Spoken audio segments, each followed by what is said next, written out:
Listening to In the Scripts, Reloaded.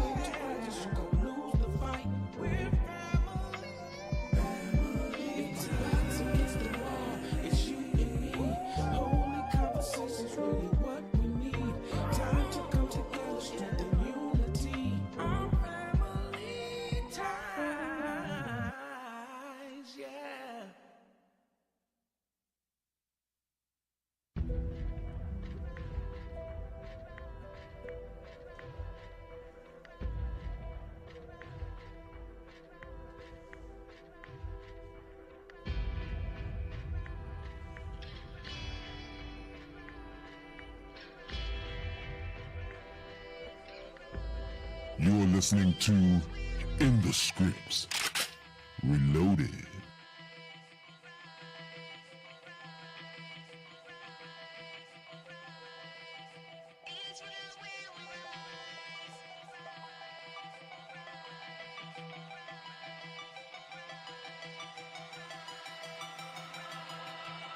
Somebody call the cops. We just witnessed another innocent man get shot. They heard of us, man, they scared of us, turning to murderers. And we the jury found them guilty, but their crimes won't stop. And then I walk in the name of Jesus. They walk in the name of Caesar. Berger, the white image of Christ is who he betrays, telling us disregard Revelations 1:14.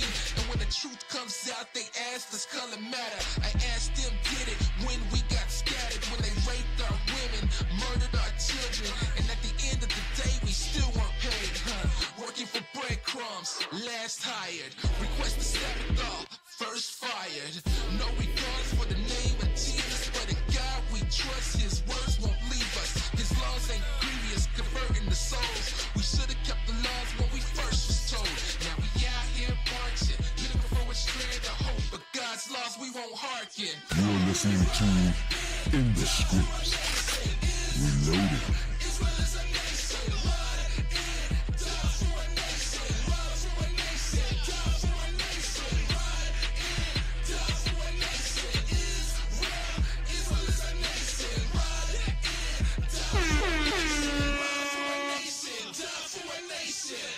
The scripts cannot do all the talking. Some don't like what they hear and keep walking. Soon as you look up on police chopping, cause it up and they just won't hearken. Got to know who we are cause we forgot. Or it's more at the prisons, the rope and the gunshot. Don't have to tell you that the streets are hot, but it's time you know about them secret plans. Black and brown at the bottom at the top. No, the protest won't make it stop. Well, our black skin is seen as a black, and the slums and the ghettos are signed or a lot. Some put them trust in the Constitution, but why the pipeline to prison institution? Why black Christ get a white dilution? Why our nationality still a confusion? Israel is a nation. Israel is a nation. Ride for a nation. Die for a nation. Ride for a nation. Israel is a nation. Ride for a nation. Ride for a nation. Die for a nation. You're listening to Posted on the corner with In the the mic, a couple Scripts, verses. They spread light to the Reloaded. dark like a sunrise. In this forecast, I can feel a mighty chance of meatballs being picked through these scripts as we beating our people. The law steady creeping with no TLC and then plotting and scheming, hoping they catch us slipping. But I ain't tripping unless I'm about to preach the word in another country. You know that God gave his word to us only, homie. You know those dresses make our woman look better than precious. Proverbs 31:7 is better description. Lord willing, we gon' preach his word till the Lord get us from the trenches. Then boom, hey, sudden destruction, darker than Hiroshima, faster than the blink of an eye. I pray we keep it during. I just hope you understand. I only rock for 12, and I ain't talking about Charlottesville. This is Israel. Die for a nation. Israel is a nation. Ride die for a nation. Ride for a nation. Die for a nation. Ride die for a nation. Israel is a nation. Ride die for a nation.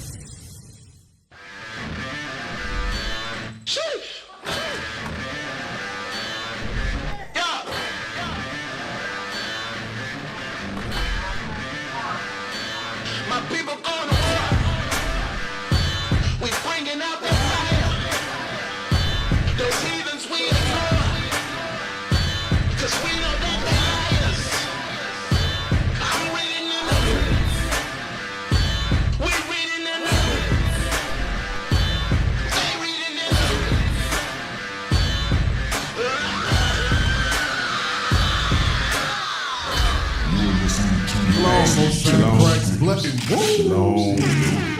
Y'all are tuned in to Inner Scripts. Reloaded. Take these off till y'all That's a fix lot that. of noise. Who I got on my left? Officer Yacoub. Who I got on my right? Officer Shema. Who I got on my far right? Officer LSJ. Far right. Officer Jacob. Far right. Officer Kashaw. All praises to the Most High. So we got a good show. We got one of them shows for the men. Right. To better us all, help us reflect on things that came out at men's conference. Yes. And I was thinking, from last week, I was like, let me find some of the most depressing stuff I could find. Brothers past and all that, insecurities. I'm like, brothers we ain't really digging back like that. Right. Like depression and shit and anxiety and all that. It ain't really nothing to go back to like that. Yeah. Your daddy did stuff to you, your uncle, all that. Get over it. Yeah. Get over it and keep it moving. You got to grow from it. Right. Those are the scabs in your life to make you stronger, make you Right. better. So Build character. build character. That's right. Build character. All right. Learn what not to do for yourself in the future. All right? Learn what not to do with your children, your sons, your daughters. Right. So yeah. So we're gonna go into some other things with the men. We're gonna go into some motivational things, some inspiration, some admonition, some correction, a little bit of everything. Little bit of everything. Very necessary stuff. Yeah, absolutely. But before we do that, we got to get out here to the streets. That's right. That's right. What y'all got for us, officer? Absolutely. All praise to the Most High God. You know how we do, man. Every week, it's Ears to the Streets. We talking about a hot topic that's going on amongst our people. Right. We want to see what our people think about it. And, of course, we're going to have some righteous commentary. You know what I'm saying? That's right. And look at Officer Jake. Look at how you look on there. Look at your headphones. My headphones. I know, man, because I got to hear what y'all saying. Y'all be talking ish over here. Damn. So, look, check it out. One of your favorite rappers, new on the scene, Glorilla, hot, young artist. I don't think she's out. Hot breath. Hot breath. Right. Hot garbage. Had some interesting comments. Officer Kashaw, what she had to say this week? Hey, so she's out here giving life advice to the youth. She's a world-renowned star, apparently. She came out with a hot track. What was the track? F-R-E-E. Yes. So now she got some advice she wants to give to the young ladies of the world. Must be great. Let's see what it is. Yeah, it's the rave of the internet. Can we play that video? Gorilla. Can we play Gorilla? And I just want to let y'all know, be toxic for the rest of your 20s. You only get one life. Live your toxic 20s. You never get to be 20 years old, 21, 22, 23, 24, none of that ever again in your life. Be toxic, because don't get in your 30s thinking you could just go slashing tires and doing all this crazy shit. You too old for that now. Right. You too mature. So she be says toxic for the rest of your 20s. Pause it. And if you delusional, turn it. So she's saying the time to slash tires and be toxic is in your 20s. In your 20s. That's good advice. No, peep what she said. Peep what she said. She said when you in your 30s, you can't do that because you're too mature. You're mature. She hasn't fully grasped the understanding on how maturity works. Mm-hmm. It's not just a flip you can just switch on. Pop, pop. I'm mature now. You You got to practice learning the skills of becoming mature in your 20s in order for you to be in your 30s and be mature. Yeah. So what the hell make you think that slashing tires in your 20s is going to make you mature in your 30s? Because what you do most is what you do best. So if you're Facts. habitual tire slasher in your 20s, then chances are those habits going to follow you in your 30s. What you think? That's a Judah parable right there. There you go.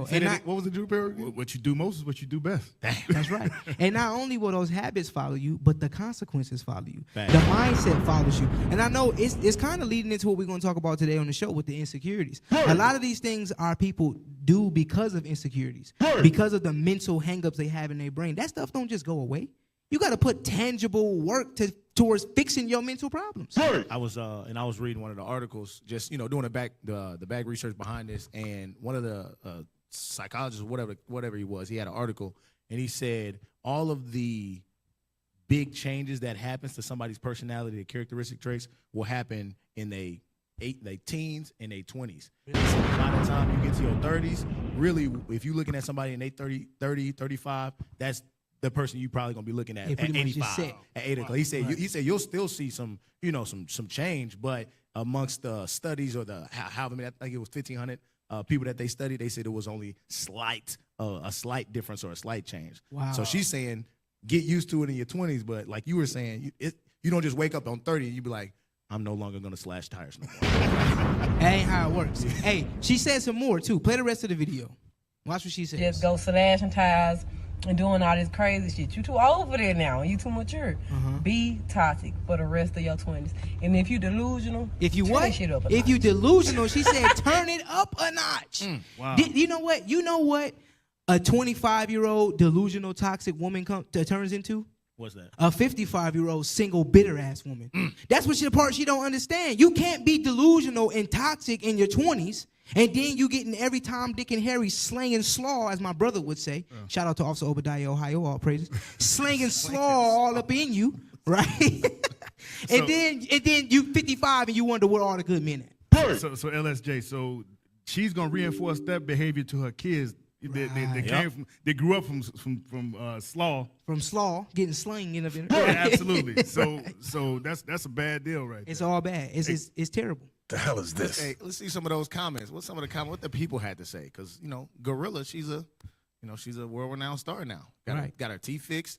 Amalek, then dolled her up. They say, hey, we'll make you more. Hey, she did get her teeth fixed. All due respect to the sister, but her teeth wasn't it before she got famous. I just got to be honest, man. Can we get the photos? But she still talk with that lisp. Number like, two, reaction to with no Glorilla. teeth. Yeah, she does still talk with that list. And she's from Memphis, so she got that, hey, mine, you know what I'm saying, mine. Stay toxic, mine. Mouth full of teeth. She talking toothless. Right, for real, though. we got the photos? Hey, while Number we get- two, reaction to Glorilla. Pull that up. It's comments. You look back at the window, a brother staring right at you. It's like there's a problem. You was gonna say something else? Can I get Ecclesiastes 8:11 while they figure that out? Yes, sir. Because kind of got to reinforce some good stuff with the bad. The book of Ecclesiastes, chapter 8 and verse 11. Reproach not a man that turneth from sin. Ecclesiastes. Oh, 8:11? my bad. I'm Sirach. Okay. My bad. That's a good precept, though, by the way. It was. You was in the spirit, though, man. I wanted that sentence against the evil work because when you dealing foolishly, it can't yield good rewards. Ecclesiastes 8 and 11. Thank you. I got it. Ecclesiastes chapter please read 8, it. verse There it 11. is. Dang. Because sentence against an evil work is not executed speedily. Because you didn't get shot, you didn't get no hot lead in you for breaking somebody's windows out or busting their tires or whatever the case may be. Because it didn't happen in your 20s. Rest assured. What did he say next? Therefore, the heart of the sons of men is fully set in them to do evil. Like Kashai, you said, you early childhood development, even early adulthood development. The scientists or the social scientists said that in the 30s you're gonna be the same person. In the 50s you're gonna be the same person. You don't mysteriously get good habits from bad, Right. Unless you run into them prophets. unless you run into the prophets. But even that, Bishop Nathaniel said it in class a few weeks ago. He said, in order to improve, you have to be intentional. So you can't just think that it's this magical pixie dust you sprinkle on yourself when you turn 30 and now you just change. We as men in the congregation, a lot of us been in the truth 5, 6, 7, 8, 9 years. We still have to wake up every day and be intentional to be the best man we can possibly be. Hey, y'all got them comments? Intentional, because good decisions are intentional. Because we played with bad. It's easy to make a bad decision. It's more natural to make a bad decision than a good decision. To your point about the intentionality, I believe that's a word in the article as well. It did say because the guy he was like, I don't want to just feel like he doesn't want to push the message that it feel like there's no hope. He said you still can change after your 30s. He said, but you really are going to have to practice that thing on a daily. He basically said it's going to be some hard work when you get to your 30s and you're like, all right, let's switch it up now. It's going to be some hard work, Right. as opposed to what's the other parable? It's easier to raise strong Children than to heal broken men. Yeah, that was a good one. That was a good one when we Hey, dropped that one. but speaking of that though, Bishop, he brought out something heavy in that Sirach. Remember, he was saying that the same principles it takes to raise strong children are the same principles it takes to build broken men. That's right. Fix, yeah, that's right. To fix broken men. Right. That was a nugget right there. Because he said we all came into this truth broken. Right. As a result, those of us woke up later in life in our late 30s, early 40s, now we know the right way to walk. That's right. Now we know how to walk upright for real and not be faking it, Hey, you know what? A lot of us came into the truth with them insecurities we're going to hit on today. And that's why it's so important for us to examine ourselves. Like Bishop say, take moral inventory of yourself. Right. Look at the failures that you have had and face them. I know it's uncomfortable, but face your failures. Face the things that you lack in, the things that you weak in. So what? Right. You can improve them. That's right. And that's why the scriptures say, desire the sincere milk that ye may grow thereby. That's right. That's what this truth is all about. It's about growth. All right. Y'all got the comments? I believe I got a thumbs up in the back, so I would say so. All right, pull them up. All right, so this is DD. There we go. It says the prison industrial complex endorses this message. Right. Hey, that's facts. Well said. Yep. Hey, that's also to your point. You said that sentence is not handled swiftly. What if you 22 and you doing some foolishness for a couple years and nothing comes, and then you 25, 26, it catches you. So you didn't even reach the 30s that you said in maturity. What if you get caught up slashing tires, and then you get thrown in jail for destruction of property or something like that at 26? And I didn't do that scripture justice because the end of it, basically, you're not getting away with nothing. Right. So in your 20s, if you in your teens doing foolishness, eventually it's gonna catch up to you. Right. And for the people that don't know what he's talking about with the prison, industrial prison complex, the same owners, these same Amalekite Jewish owners that own these record labels, these are the same men that are investing billions of dollars into privatized prisons and into these lawyers that create laws in order to align our people up or line them up into where they go from really the school to prison pipeline. For example, here in Texas, you know how many kids that they got smoking marijuana vape pens? Yep. These kids watching TikTok, watching rappers like Glorilla and so on and so forth, NBA Youngboy, they think it's just normal. But when they get caught, they're like, oh, this is actually a felony case. And they don't know no better. Hey, look, we're going to have to speed it up because of, our technical difficulties. We're going to jump straight to the Idumean moment of the week. I just got to say this real quick. I'm glad we got this back, right? Yeah, we missed it a couple weeks. Uh-huh. We came back with a bang last week with the ass sniffing. You know what I'm saying?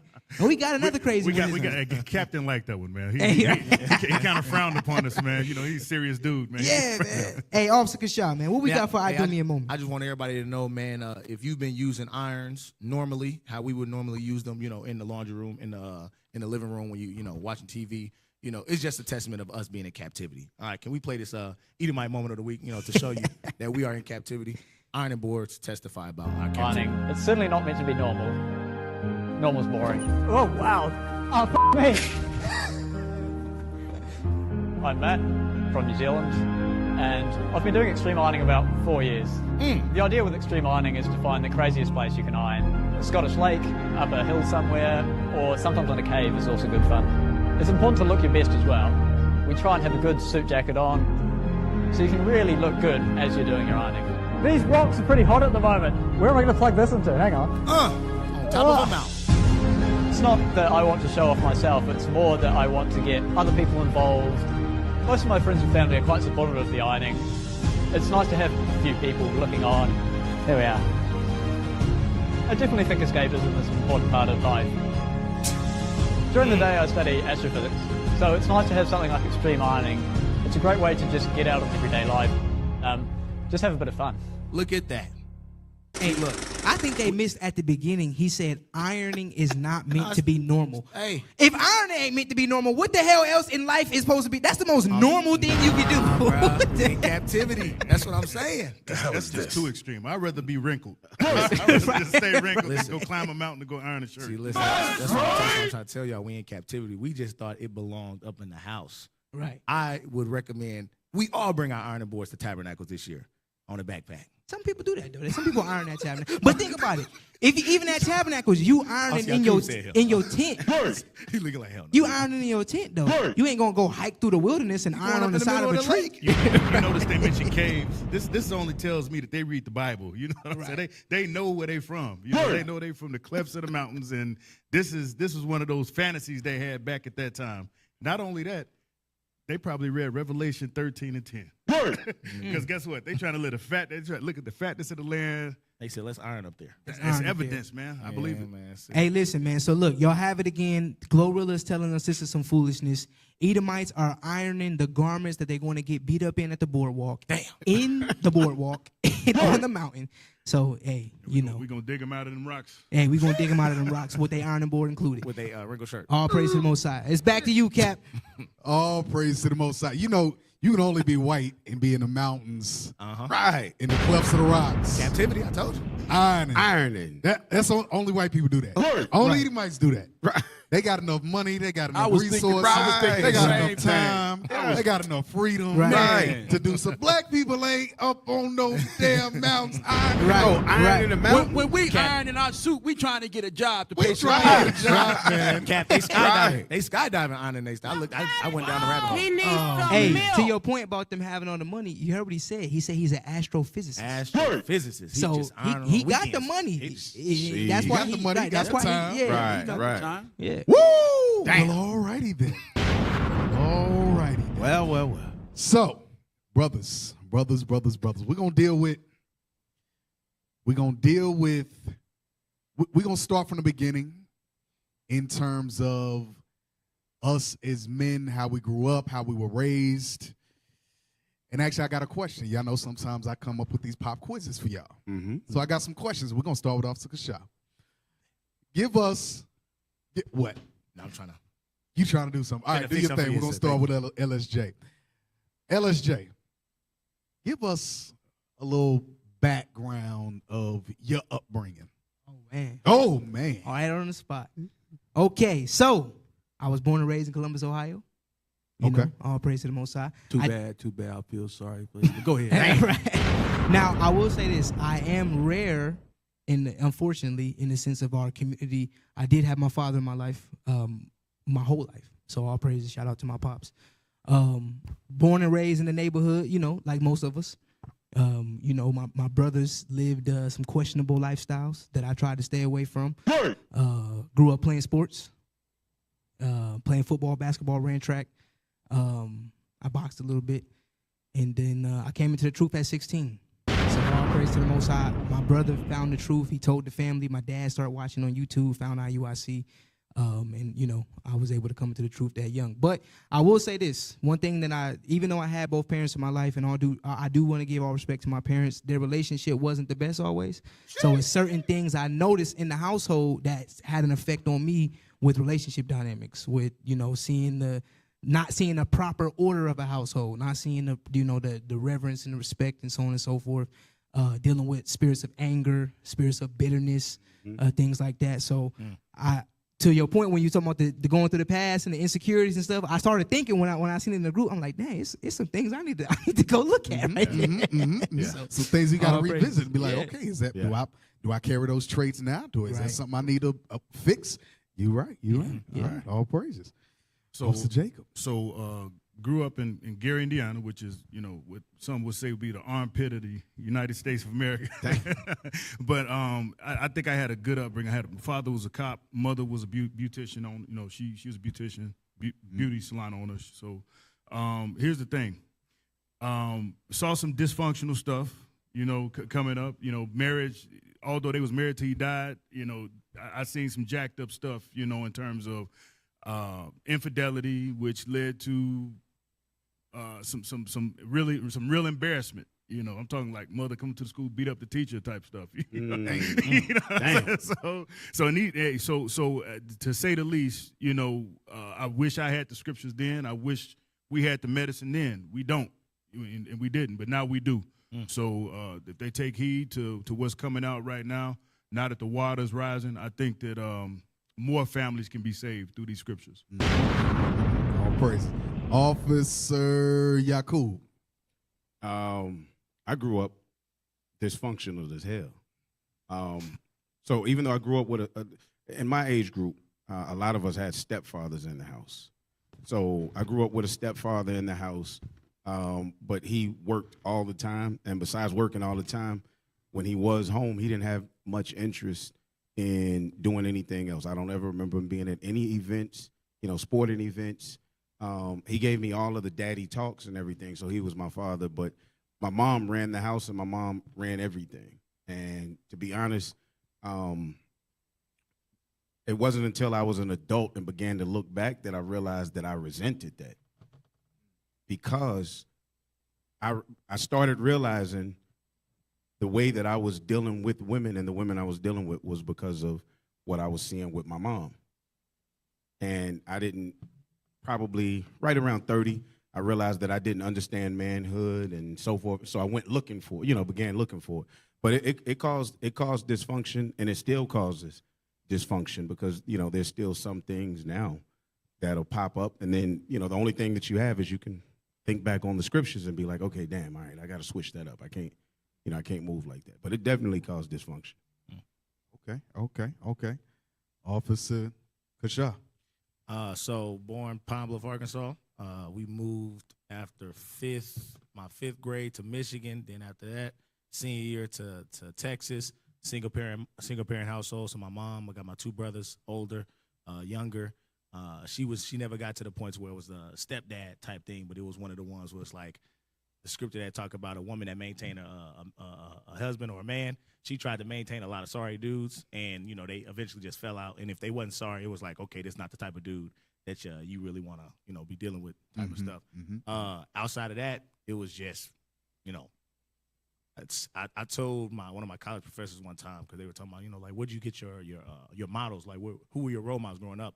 And for single parent household with a mom, most of the time with that void of having a father there is going to be your football coach, track coach, your uncle that's doing pretty well, that's kind of different than everybody else, whatever case is that you'll listen to.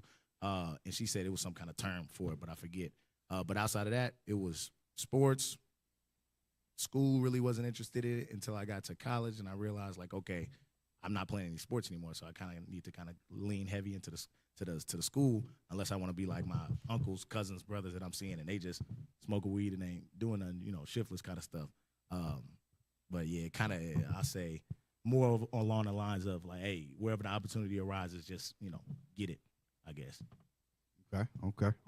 Officer Shema. Well, grew up in Arkansas. My story kind of similar to Kashad's, because I grew up in Arkansas. Then during the Industrial Revolution, my parents moved to Michigan. But in Arkansas, my grandma raised me. My parents got a divorce. And I moved to St. Louis, then to Michigan, then back to Arkansas, stayed with my grandmother. Got older. She couldn't really control me no more, so my uncles kind of took hold of me. Then the crack era happened, so the streets got to me. Caught a couple cases, ended up doing a little time, sat down for a minute, decided to get my life together. Came out, met a couple more friends, decided that, you know what, either I'm going to get with y'all or I'm going to start doing something positive. Well, those friends decided that they want to try to make millions. Some of them did make a lot of money. I decided to get a job. So that right there, I think, changed my life, because it was like a fork in the road. Either I could have went with my homies that are dead now, by the way. Dang. So, I had a rough one, man, but all praise to the Most High, man. It built a lot of character about me, I wouldn't change it. So you went from a crackhead to a prophet. All praises to the Most High. Y'all give a round of applause to my brother. All praises. Ain't that what you said? No, I was on the business side. That transaction. Brother had a PhD in urban pharmaceuticals. But if it would have helped somebody repent, then I would accept that. Oh, snap. He wasn't no crackhead. I'm just serious. What a turn of events. Yeah, he was on What the about business yours, Cap? side of it. So, me, grew up, my father, so y'all know Officer Soraya, my stepfather, but he's really, from 8 years old up, that was my father. Yeah. I knew my real dad, but, there was that dynamic where, you go to his crib for some time, once a month, twice a month, something like that, and then you come back home. But stable. I saw, stable home, stable work, stuff like that. So nothing crazy, no crack, no prison time, no running the streets and nothing like that. All praise to the Most High. It was good. Similar to LSJ. So all praise to the Most High. I didn't bring all the things. Yeah. Oh, so there was crack in his No. in his story. Okay. It wasn't no crack. It was a lot of Crack Christianity. It was right, a lot of crack Christianity. That's for Yeah, daggone sure. yeah. But yeah. the neighborhood I lived in, a lot of the brothers I grew up with, some of them are dead, and I'm young, so some of the brothers went to jail and all that. I just was more so focused on playing ball because I seen my brothers go through that life. Right. And then I seen, the brothers around me in my age frame doing certain things, so I kind of try to stay away. I got into a few little situations, little scuffles here and there, but for the most part, I focused on playing football. All praises. All praises. Can I tell a true story? Yeah. My grandfather, my dad's dad, and I knew him. His name in the streets was Cadillac Blue. That'll tell you something. His name was that was his nickname, Cadillac Blue. Every year he had the new Cadillac. That's what he was known for. But he died a millionaire. Damn. He died a millionaire.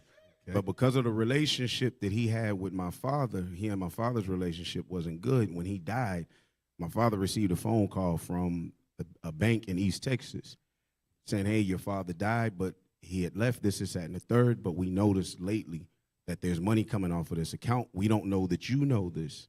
And I didn't know nothing about it. Because my grandfather was Cadillac Blue in his young years, but in his older years became the old doting, the old doter. Yeah. A woman brought him to a piece of bread, and all of the land, the acres that he owned throughout Buffalo all the way to Texarkana, the houses that he owned, and the millions that he had in the bank, this woman with somebody else, she married him when he went into a nursing home, which shouldn't have been able to happen. But a young nurse that worked in the nursing home was able to marry my grandfather after he had some strokes. Wow. My father didn't know. She attached herself to the money and drained everything. Damn. Drained everything. Damn. The wickedness of a woman. Woo! Solomon mama tried to tell him. Yeah. She told us, don't let a woman turn you to a piece of bread, man. Yeah. Damn, lose everything. And for us, and I'm talking about black people, that's, even if not necessarily millions, we have a lot of those stories where we can't pass basic, even if it's just one crib. Yes. Right. There's so much dysfunction within, oh, that was just my baby mama, that was just my baby daddy. Oh, well, your daddy had this over here, but you can't inherit none of it because they wasn't married, and he had it. Like, damn, imagine if we just had a righteous marriage, and we raised righteous seed, and where would we be at right now? But then again, those are the curses. Those are the curses. Well, it's the title that the insecurities of life. Yeah. And you know what's funny too, Cap? When I think about it, I had got a scholarship to a JUCO for a trustee leadership, right? For just being a leader and being, in my academics, right? I just imagine sometime if I would have had my mom and pops at the house, what would have happened? Would I still would have been out there wilding? Could be. You know what I mean? Sometimes a kid just need guidance. You know what I mean? It's the truth. But I'm not blaming them. You know what I mean? But sometimes I wonder, like, you probably could have did a little. I'm not doing. I'm in the spot where I need to be. Right. Yeah. I'm next to Cap, so I'm straight. You know what I mean? I can deal. I'm good. Life is good now. You know, I'm on my way to the Cap. I ain't got nothing to complain about. But you know what I'm saying, though. But like Cap said, men, think about it. All of us just heard those stories. And unless you had told me those stories, I would have never known, because we don't see the pain on each other the same way that we do with women, but we see the effects of it. Right. We see the effects of it. Right. So let's pull up this first article, 7 types of emotionally abusive parents and their effects on children. Who found this article? I did. Yeah. This is you? LSJ. Yes, sir. Okay. A little bit of this happened in my life. Since we talking about insecurities. Okay. All right. Well, let's read this first part. It says, "What is emotional abuse from a parent?" Emotional abuse from parents can take many forms, including verbally abusing, terrorizing, exploiting, isolating, rejecting, neglecting, and parentifying. And so some of those things, a few of these things, some of you brothers mentioned just within your own homes. Even if you had a father in the home or a stepfather in the home, let me go back to it, you experienced the isolation, the rejection, the neglect, Parentifying. I ain't never heard of parentifying. I don't know what the, y'all got to look that up on the back I've end. never heard of that. Parentifying is when you put your kids in like adult situations they're not ready for. Like for example, mom, Or your son is your boyfriend. No, Yeah, making, something like making that. the daughter the basically the provider, or the, making the son making the the daughter the the mom of the babysitter. house. Oh, It's okay. typical in young moms because they still want to go live their young life. So Yep. they have a young daughter who's momming her baby siblings and all. She 11 years old. I raised you. And you want her to act like the mom of the house, but she ain't nothing but 11 years old. changed That's your diapers. parenting. Yeah. Make sure we had that for next week when we deal with the sisters. Yes. Okay, Please make sure we had that for next week. Y'all gotta pull some stuff up for parentifying. Not now, but just for next week. Go ahead. It occurs when parents readily interact Repeatedly. Oh, sorry. It occurs when parents That's that cataract. Go ahead. It occurs when parents repeatedly interact with their children in a harmful way. The parent's abusive behavior can be chronic or only when triggered by alcohol or other potentiating factors. Types of emotional abuse by parents. Emotional abuse is hard to identify because, in most cases, it occurs behind closed doors and does not have obvious physical signs, as opposed to physical abuse or sexual abuse. It is Okay, read that part again. Emotional abuse is hard to identify because, in most cases, it occurs behind closed doors and does not have obvious physical signs. So the neglect, the parentifying, Right. now that has some outward signs, parentifying, but the neglect, the rejection, stuff like that, it doesn't leave bruises. It don't leave marks. Right. Go ahead. As opposed to physical abuse or sexual abuse. It is not always clear to what extent abusive behaviors are considered emotional abuse, as they are sometimes seen as bad parenting skills. Here are some type of abuse from childhood that can leave emotional scars. So these are some of the emotional things that even men deal with. Yeah. Right. We've grown up with grow back up. Having dealt with all the way to the top. Having dealt with this ain't it. It's one more. Got to go up. There you go. Thank you. Having dealt with isolation, exploitation, terrorization. Is that a word? Terrorizing. Terrorize. But Yeah, but it terrorization, does- still a word. Yeah, it's a Yeah, word. Thank you, cataract. Yeah. What's going on here? Neglect, parentifying. So scroll down. So these are some of the abuses. Go ahead. Verbal abuse. Would you like me to read the middle? Yep. Verbal abuse from parents includes belittling, name calling, degrading, shaming, ridiculing, singling out a child to criticize or punish, and humiliating a child in public. You ain't shit. You look just like your daddy. You need to go with your daddy. Y'all help me out with some more. Your daddy ain't. So you ain't gonna be. There you go. Y'all act like I ain't raised y'all good. Right. Hey, I got one for you. How about your mama gossiping to her church friends about her kids as if she wasn't half the person in raising them? These kids doing this and that, and I used to sit back and think, You'll like, be sitting there. you raised And me. like, You Mom, was I a can hear part of you. it. Right. Mom, I'm right here. She in looking the right at you. room. She looking right at you in the eyes. Yeah, right. Yeah, Somebody he else. ain't shit. Yeah. I knew he wasn't gonna be shit. He looking right at me right now like he ain't got nothing to do. Right. And that's terrible because that's one of those things. If your daddy ain't SH, right? If your daddy ain't shit, I'm gonna just say it. If your daddy ain't shit, you as a kid, even though you don't really know that, you know that, right? Because your grandmama, your auntie, everybody around is saying your daddy ain't shit, right? So as a kid, you know how a kid has big dreams. What do you want to be? Oh, I want to be a police officer. I want to be an astronaut. I want to be a scientist, right? A kid has dreams. But when you do something or several times do something, your mama say, you're going to be just like your daddy. Right. Well, as a kid, you recognize your daddy ain't shit. So what is your mama telling you? You ain't gonna be shit. Right. You And- can't be that police officer, that scientist, Yes. that this and that. And Right, now you live your life trying to overcome the fact that she just said you're going to be like a man who you know ain't shit. Officer, can I say something to that? To that point, and similar to what we were talking about, the things that happen in your 20s and early ages, they don't just disappear once you turn a specific age. They stay with you forever. And Esau will document everything. I remember my first year teaching. I'm in the middle of class, and one of my students came up. You know, they technology savvy. Came up with like, "Mister, I found you on the internet." This is before my name was changed. it's an image of a mugshot of my pops going to prison. Dang. Not me, but we look very similar. Yeah. Like this is. I'm like, what is this? I don't know who this is. Click. Yeah. And I'm like, Damn. yeah, I need to go ahead and get my name changed. Yeah. Oh shit.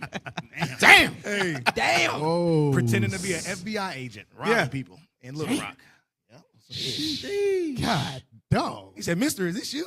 I said, "I ain't read this article." Damn. Your face cracked when you see that. Right. I said, "I'm about to get fired." Cause you got to shuffle, bro. Like, what the hell am I gonna do? Right, but your heart probably dropped to your toes. Yo, you know another one that we don't often talk about, like in black communities, colorism. Like, Yes. you too black, you too light. So people be having like effed up images of themselves, thinking, I need to be lighter, I need to be darker, or you know what I'm saying, and hating their own skin complexion. When no matter what color of black you are, you're beautiful according to the Bible. That's right. And you know one thing, this is why Christianity is a hell of a drug, because what you just said, you too black. You're black, filthy, ungodly black Right. Oh skin. my God. Right. Bring it out. Right. And your own mama is telling you this. Where you think she got that from? Yep. Right. She's seeing white Jesus, white angels, Right. or white God every Sunday, every Bible study Wednesday, every choir rehearsal on Saturday. That's what she's seeing. From generation to generation. Generation to generation. So then she got a black child. Yeah. Right. She said, well, damn, you ain't like my Jesus. You don't look like my Jesus. That's right. So you ain't going to be SH. That's right. That's right. Right. Now, I was going to say something. I think I forgot. Don't make you get a Jerry curl because your head not. Yeah. God, dog. That sounds like some pain. Texturizer, yeah. You had Hey, a script for it, Cap, Cap. while you looking for it, can I pull Go ahead. some? Get Isaiah 52:1 real quick. Because you made a point, you said about how we go into church and we thinking about the white Jesus, the white angels, the white this and that. It's constantly being reinforced of godliness, of holiness, of purity is of our counterparts. Watch this verse. Watch this. Read. The book of Isaiah, chapter 52 and verse 1. Awake, awake. Put on thy strength, O Zion. Put on thy beautiful garments, O Jerusalem, the holy city. For henceforth there shall no more come into thee the uncircumcised and the unclean. The Bible says to put on thy strength and put on thy beautiful garments. That's why when you look around the school and we have the pictures of our forefathers in their garments, in their royalty. When you see the bishop and the leadership, and then when we do the men's conference, they got their garments on. They looking like the superheroes. That's why it's so important for us to have that image. When we march through these cities, we march through Baltimore, we march through Memphis, we march through Chicago. You see them little boys looking at us? Right.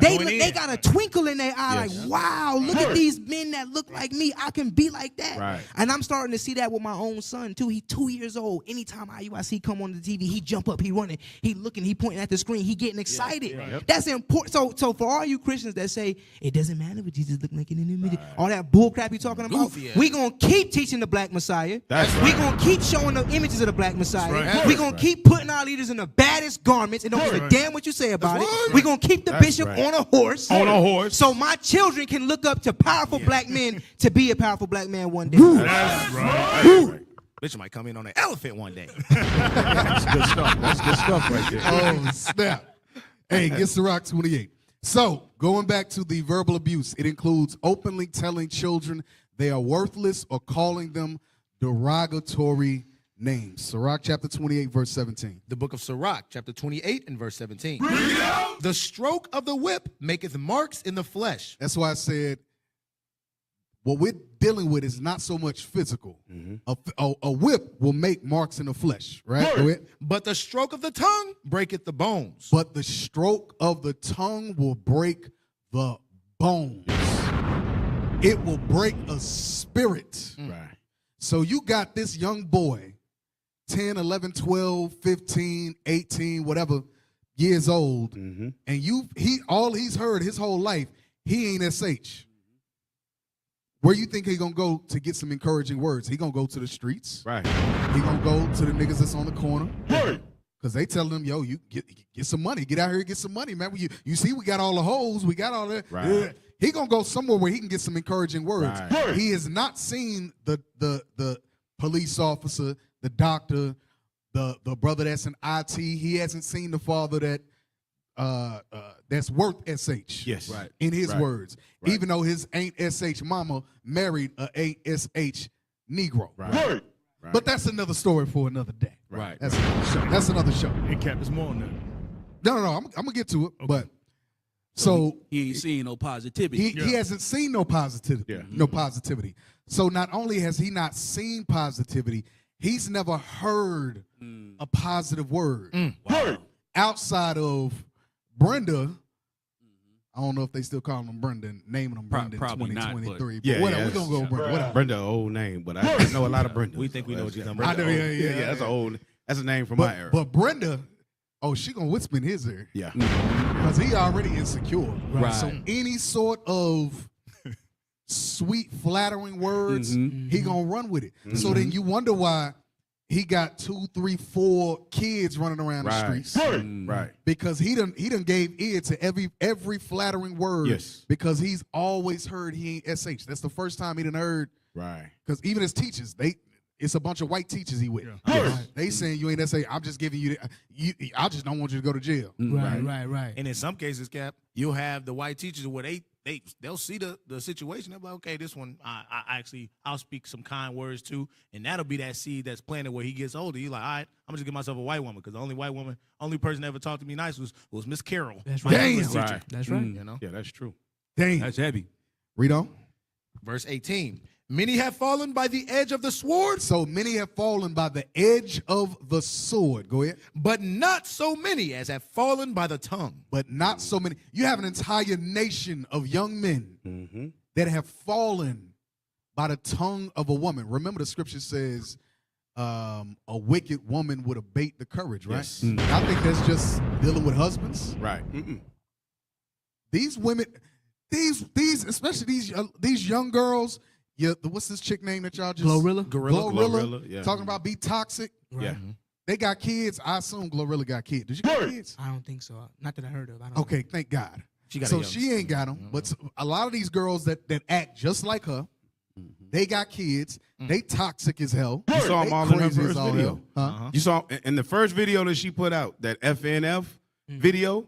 She had a whole set of girls. One was straight up Oh, pregnant. that was pregnant. That's Remember? her. Yep. Yeah, and another one was holding babies and Yep. twerking. Yep. Yeah, that's her. So if she ain't got none, she's attached to that life. Right. That's what it's gonna look like. So you got all these crazy ass black women, young black girls, raising these. I don't even say raising these boys. They Right. might be breastfeeding, Yeah. They grooming them. but they're grooming them to be freaking monsters. Right. And it says, read that part again.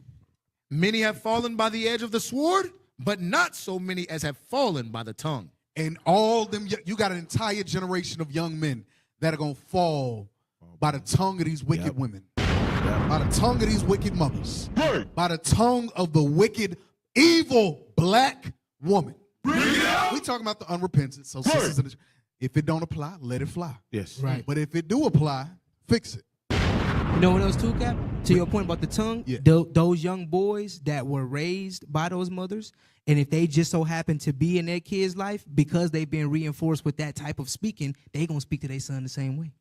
So now the boy is getting the tongue not only from the woman, but he's getting the tongue from a scarred man who never learned how to be a man properly. Right. Read on. Verse 19. Well is he that is defended from it, and hath not passed through the venom thereof, who hath not drawn the yoke thereof, nor hath been bound in her bands. Bound in the bands of a wicked tongue, an ungodly, toxic tongue. Sheesh. Blessed is the brother that ain't been bit by the venom, that has not felt the effects. Because you know venom will kill you, right? Oh yeah. Venom will kill you. Yes.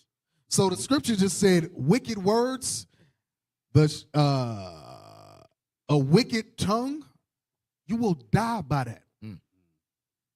So, brothers, sisters, it behooves you to speak the scriptures, speak life into your kids, even in your frustration. Because now I'm pivoting to sisters in the truth.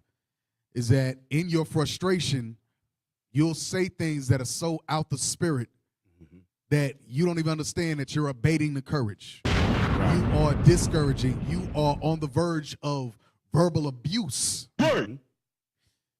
What's wrong with you? You just ain't SH. What's wrong with you?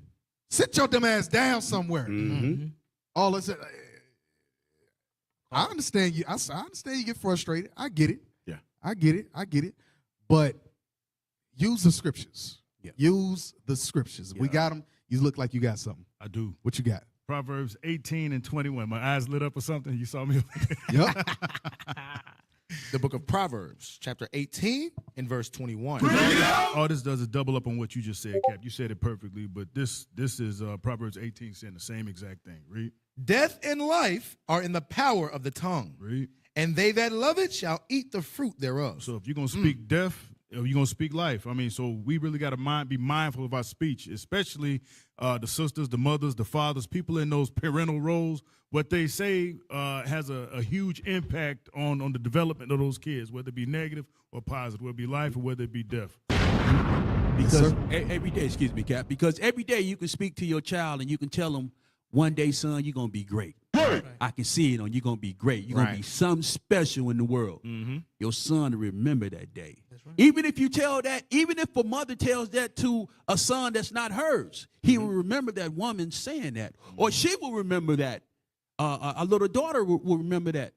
The mom saying, girl, you are so beautiful. Don't let no man take advantage of you. Right. She'll grow up saying, my mama always told me that I was beautiful. Right, so you can't tell me nothing. Right, my mother always told me that I was going to be something. Right. I knew I was going to be great. Right. You know what I mean? So you got to speak that life into Yes, sir. Yeah. Yes, sir. Go to the next one. Terrorizing. Terrorizing is life-threatening, making a child feel unsafe, setting unrealistic expectations with the threat of harm if they are not met. Now, I'll tell a child I'll knock your fingers off your head. I'll tell a child Me real too. quick. So, you know, this was written by white folks. So some of this stuff, you know. Got to season it. Huh? Some of it got to season it. Yeah, because you know how we do. But you know what, though, Cap? One is stronger than the other one. We stronger than the other nation. Yeah. But even with this terrorizing point, we know we say certain things like, boy, I'll beat you, whatever, you know. But sometimes this terrorizing can go extreme. You know? And I think that's what it is really talking about, because I've heard some threats from some mamas to some sons that I was like, yo, that's like you talking to just some nigga on the street. Right. This is your son you talking to. Yeah. Damn, you willing to do that to him? Wow. You know, so yeah, man. Yeah.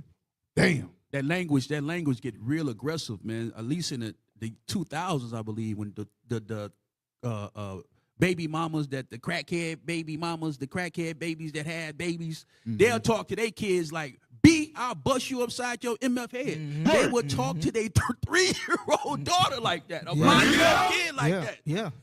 Throw a game cartridge at them and hit them upside their head. That's what was going on in the 90s with these mothers that shouldn't have been mothers in the first place. Right. That stuff was real. Yeah. And you know, and I'm sure somebody online has seen videos. You probably been scrolling through World Star, TikTok, or whatever, and you've seen mothers and daughters fighting each other. I'm talking about fist fighting each other. Yep. They didn't just start fist fighting each other when the camera came on with what you saw. Right. Mama Bender said, bitch, I'll beat your... Yeah. Say something else. I'll beat your... Been saying that. So to your point, that's the terrorizing. Now, you know, the stuff that we say just... Girl, I will knock your legs off. Are we gonna literally knock the legs off? No. But I will beat you on the sides until you get a clue. Yeah. You know, but the stuff that they be talking about, there's a lead up, and it leads up to physical violence more often than not. Right. Go ahead. So it says terrorizing is life-threatening, making a child feel unsafe, setting unrealistic expectations with the threat of harm if they are not met, and threatening or inflicting violence on the child or their loved ones. Scroll down. Exploiting or mis-socializing a child is encouraging them to develop inappropriate behavior that interferes with their development. Damn. We didn't see that before. I just seen an example of this on social media the other day. With the tatted baby? Nah, not the tatted baby. Well, yes, that. But a sister had her like 3 or 4-year-old daughter posing in like some grown woman clothes, Somebody showed and it was like going viral. It was all for clout, just for her to get she was exploiting her daughter so she can get the attention and the clout and notoriety of saying, "Ooh, look at my girl, she's pretty." This and that. This and that. When it comes to men today, we all know exactly what it is. Zion Wade is a Yes. Zion Wade. Yeah. He is a young boy that was robbed of his manhood because he wasn't directed rightly. Yes. Because he had people that wanted to exploit it and keep their their celebrity persona at a high level, and so they exploited the son. It's not to say I've seen. I mean, I got nephews. I have no sons, but I have nephews, and there are times at a young age that a kid, a little boy, would be curious. You know, when they like 2, 3 years old, you'll take a group of them after they've been playing all day or whatever. You might take 2 or 3, put them in the tub because you're just going to wash them all together. They all going to bed at the same time, right? Done that. But you mess around and walk out the bathroom, come back inside, and they playing tug of war. Right. So you have to be the one to stop that, though, because you know that it's not appropriate. They don't know yet that that's not appropriate. Right. But it's exploiting them. When you like that type of activity, you think it's funny. So then because you see them doing it and you're accepting of it, then you allow it to happen. Right. That's exploitation. And we see that a lot. Yep. Zion is the next level of Willow Smith. Because Yes. Willow, Right. I thought Willow was going to go all the way. Same. Well, not Willow. What's his dude name? Jaden. Jaden. Because he lost his damn mind. Yes. But Zion Wade is just the next level of that. Yes. Now, something that they say here, for example, the parent may instruct their child to commit crimes or other antisocial activities. And you see that a lot. These sisters had a sons going in the store and for BS, for chips and hot Cheetos and hot fries and all, and just stupidity, dumb stuff. Yes. I'm like, damn, what the hell is wrong with y'all? Some Edomite stuff. I've got a young boy right now who is a client of mine. He's been a client of mine for about 6 months. And I'm amazed, and he's 6 years old. And the young boy tells me the stories of his life. And I'm amazed that a 6-year-old can detail his life. But he told me a story of his mother, because he's adopted now, but of his biological mother would use him to steal from the stores. Bruh. At 6 years old, he knows what it means to steal. He knew what it means to hustle people out of stuff because his mama was teaching him. And he's 6 telling me these stories. And I'm sitting there like, yo, I know I gotta be talking to an 18-year-old. At 6. That's crazy. Damn. And you know another way of exploiting is financial exploitation. Putting that light bill in that kid's name. Jack your whole You know what I'm credit. saying? Yeah. Jack the whole credit up. Right. By the time the kid he get 18, 20, 21 years old, he want to move into his own apartment and Ain't get getting his own electric nothing. bill. Yep. The electric come like, nah, Negro, you owe us X and X thousand amount of Yeah. dollars. He like, yo, I'm 21. Yeah. You found bankruptcy found- 3 times. Right, he found out the hard way when he was trying to get his own light bill. That's financial exploitation. Now your son is jacked up and he can't even set Now his he life up. resents you. Yep. Yeah. So that's it. So various means of exploitation. That y'all talk about the tatted son. You got these you got these girls that's putting their sons up on social media. They smoking weed, and I'm talking about they kids 6, 7, 8, 9, 10 years old. They smoke weed. They do this stuff Yes. just for clout, just for Yes. likes, For clicks and likes. Yeah. just for hearts. Yep. It's retardation at its finest. Yes. Rejecting. The parent refuses to acknowledge the child's worth and the legitimacy of their physical and emotional needs. A child is also rejected when their parent defines them as failures, refuses to acknowledge their accomplishments, refuses to show affection to them, and pushes them away. And pushes them away. So that's very similar to your verbal abuse. You ain't nothing. You ain't gonna be nothing. She always working, so she ain't never at your football game or Right. whatever. She ain't never making practice. Well, you go figure it out. You want to play, you go figure it Go out. figure it out. So your coach got to get your cleats and all that sort of Right, stuff. right. It's a boxer, the brother that's doing pretty well right now. He said that's how his mother was. Harold Spence. Terrence Crawford. Terrence Crawford. Terrence Yeah, Crawford. yeah. There you go. You know what's crazy? He said that the reason why he fights with so much rage is because of that upbringing. Yeah. His mama wouldn't go to his fights. She would tell pay him, kids to fight. She would pay say, kids to I'll try to give y'all beat 'em up. $10 if y'all can beat them. Yep. Wow. She And he would realized she would later. fight him herself So in she the would street. exploit him. She would, Exploit him. yeah, Yep. Yep. And Gotcha. rejected him. And now he is. We look at it in awe because he has great skill. He's one of the best boxers. Right. But he fights the way he fights because of the trauma he went through growing up. But It's crazy. The rejection that he saw in it, though, is because looking at the rejection, he said that she never told him she loved him until he won his first championship or something. Championship, yep. When he won his first championship belt, she told him. He was like, "Why did it take all these years for you to tell me you love me now?" Yeah. But you can see emotionally that he's stuck with his mama, like, and that's a big part of what happens. Is now this boy doesn't know how to let her go. Yeah. You know what I'm saying, or to deal with what mama did. So what is he gonna know how to do when he gets his own woman in his life? Yeah. You know what I mean? He gonna be simp at the highest level. Yeah. He gonna be either Mr. Abusive or he gonna be Mr. Simp at the Yep. highest level. Yep. It looked like AV in the spirit. They got something. Y'all got something for us? That's his mama right there. Yeah, go ahead and play These it. brothers on The kids, I said, if y'all can whoop Bud, I give y'all $10 a piece. Could none whoop him. This is my mom, Deborah. We got a love-hate relationship. We got a love-hate relationship. Told you I'm a And she always telling you you're gonna lose, or you're not good enough, or you're gonna get your ass kicked, or things like that. It's like, okay.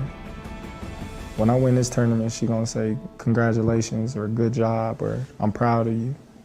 But it never happened.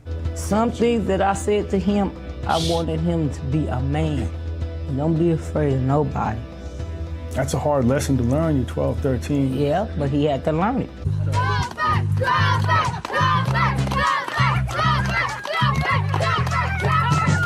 Yeah, that's right. That's his mama.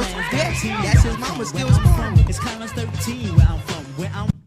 But see, this is the part that is missed in this is he's the rare case that he turned it into something quote unquote successful. Now we know Greek is fashions and all that, but he turned it into something quote unquote successful. He's now a multi-millionaire from fighting.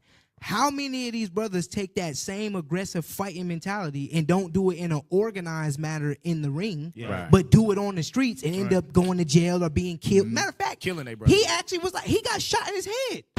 Well, yeah, now I remember, he got shot in his head early in his boxing drove career. himself to the hospital. Yeah, and drove himself to the hospital. So a lot of brothers, they don't turn it into the organized boxing form. They on the streets wilding out and either hurting somebody or getting hurt themselves. Well, I mean, like Officer Yakub said, it may not have manifest. It'll manifest in various ways. If it doesn't manifest with just wilding out in the streets, it's gonna manifest in his love life or the lack thereof. Right. And I don't know what he does in his personal life, but that could take a million different turns. Like you said, is he going to end up being a simp and he's going to have kids all over the place? Is he going to marry some chick that only wants him for his money, and then she going to turn around, they have 1 or 2 kids, and all of a sudden she got him on child support because she always said, I love you. Right. I love you. And that's all. She only loved him to exploit him for his resources, a.k.a. his money. Right. AV, find a picture of his family, because something like Officer said, it is really a rare situation with him. He found a girl when he was a teenager. He's been with her since he was a teenager. They have 2 or 3 children. The girl is not one of those physically fit women that you would think, that a boxer would have. That's him. Yeah. This is one of those situations where the Most High hand, now is that his girl or is that his oldest child? Gotta zoom in. That look like a child. I think it's a child. Yeah, Yeah, it look like his he has oldest 6 child. kids. Yeah, but he has 6 kids. Are all of, look and see if all of them, because I want to say that they all by the same one. I don't think he has multiple baby mamas. So he is a rare case, but that's one of those situations. Yeah, they're married. Oh, does it say? Hold on, scroll back up. Go up. That looked like the family right there. Who was Terrence Crawford's girlfriend? Okay, so he's not married to her. There it is. So it manifests in that. Right. He won't get married, but he has 6 babies with her, and he's sticking with her, and she's actually, a full-figured woman and so forth. I haven't heard any talk where they've been fighting, you know what I'm saying, like him putting his hands on her and so forth. Right. But he's rare. But that's when the Most High has his hands on. Lord willing, the brother repent. I say it like that. Lord's will. Because that would be a hell of an example. He's still, scroll back up. Let me see what the year is on it. This is 20. Oh, no, this is a couple days ago. Yep. See, it's a girlfriend. So it still manifests at the end of the day, because imagine if he actually saw a marriage, Yes. a healthy marriage. Yes. It wouldn't be a conversation of you having 6 kids with a girlfriend. Right. So it's still Right. manifesting. Still regardless. So manifesting. he's not that rare. Gotcha. Yeah, true. He has a little bit more notoriety. True. That's really it. Absolutely. He's only rare in terms of fame, but in terms of family structure, same as the rest of them. That's Let me true. get the script. That's if you don't true. mind. Let me get the script. Let me get Isaiah chapter 3 and verse 12, because he's a basic That's very true. so-called African American, Right. an Israelite growing up in America. It's no different. We all could have been boxers. Every time I talk to Issachar, everybody Issachar swear they're boxers. Right. Yeah. But read that for me. The book of Isaiah, chapter 3 and verse 12. As for my people, children are their oppressors. He's no different. I'm going to tell you why. I was reading a documentary on it, right? He grew up being a stick-up kid. Yep. Robbing folks, you know what I mean? Oppressing his own people. Right. Because he couldn't get what he needed from his family, from his mother, right? Whether it was finances, whether it was love, he needed some kind of attention. And he thought money could help him out. So he grew up being a stick-up kid, oppressing his own people, read on. And women rule over them. And his mom was doing I guess the best she knew how, right? Trying to play her best version of a man. Really destroyed their relationship. Him and her relationship probably will never be the same, right? He probably end up putting her in the old folks' home when she get old, you know what I mean? Just paying the folks to take care of her instead of moving her into the house and giving that personal love. You understand? Read. O my people, they which lead thee cause thee to err and destroy the way of thy path. So now his path is like, okay, I'm not going to marry her, but we're going to have 6 kids. You know what I mean? Because I'm scared to commit. Right. Because I never saw a decent marriage in my life. Right. That's all I got. Yeah, that's excellent. I didn't even think about that. And then you got to think, and anybody watching, well, to hell with it. Y'all going to take it the way you're going to take it anyway. But to have 6 children with a girlfriend, imagine or think about the example that's showing now to 6 more individuals coming out of him.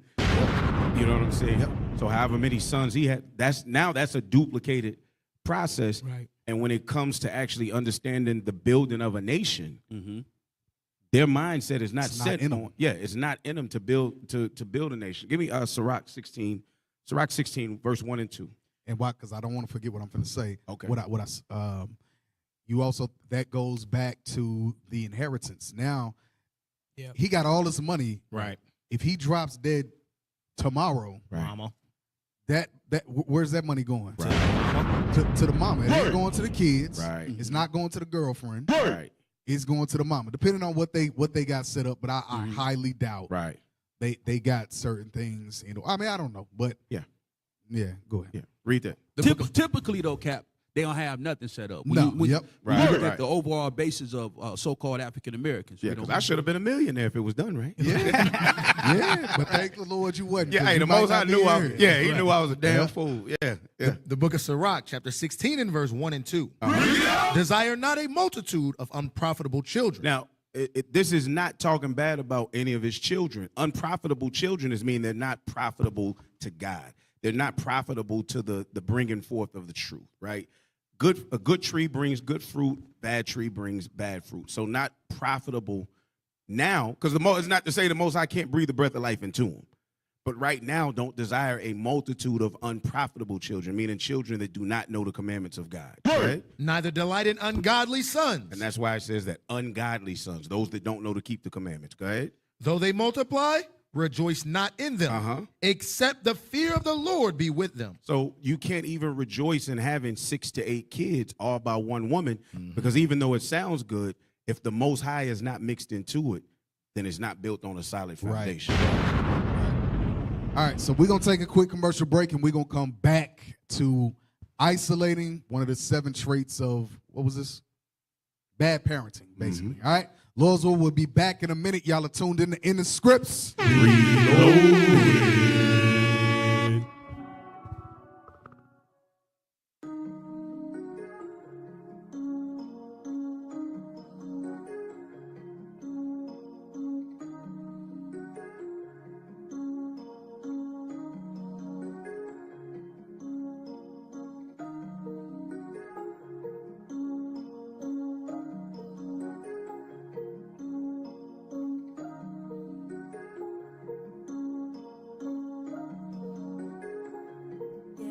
I need salvation from this flesh.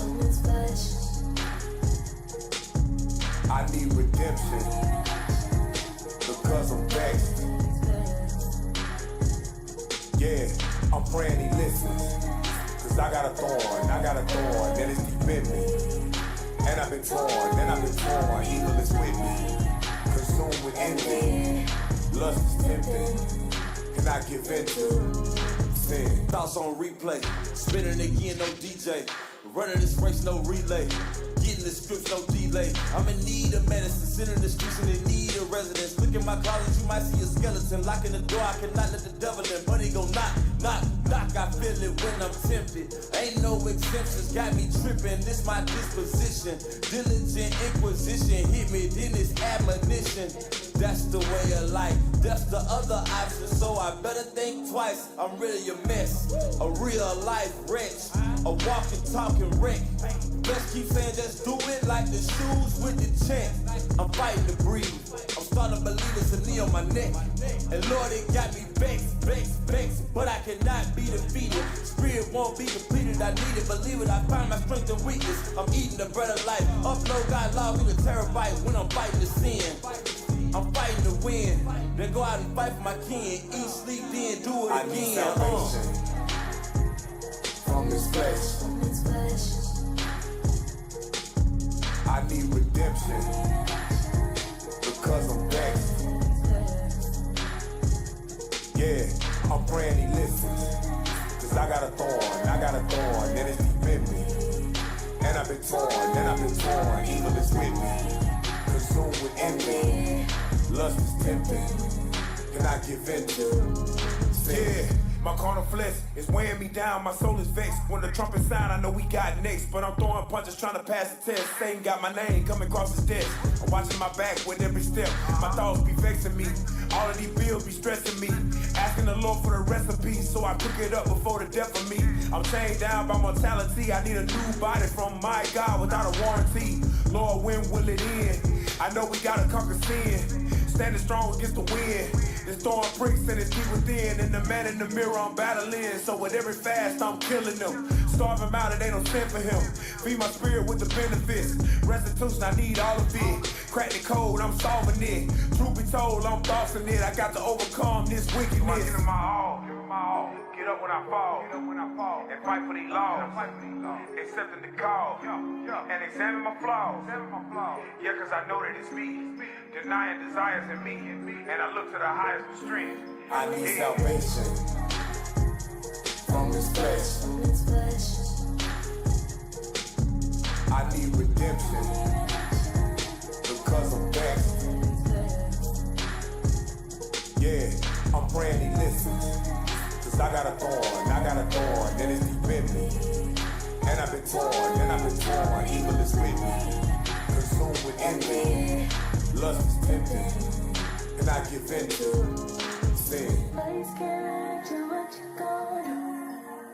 Place can't match you when you come. Place can't match you when it's on you. You don't mean so what you really gonna do. But am I gonna do it on time? I'm like, get me now, look at me now. I need a fire, don't catch me. Save me from myself, I'm dangerous, simply when says enough. Everyone else to the scriptures on the lust. Don't feed it, starving it out. Make it the winner time. Don't let it run.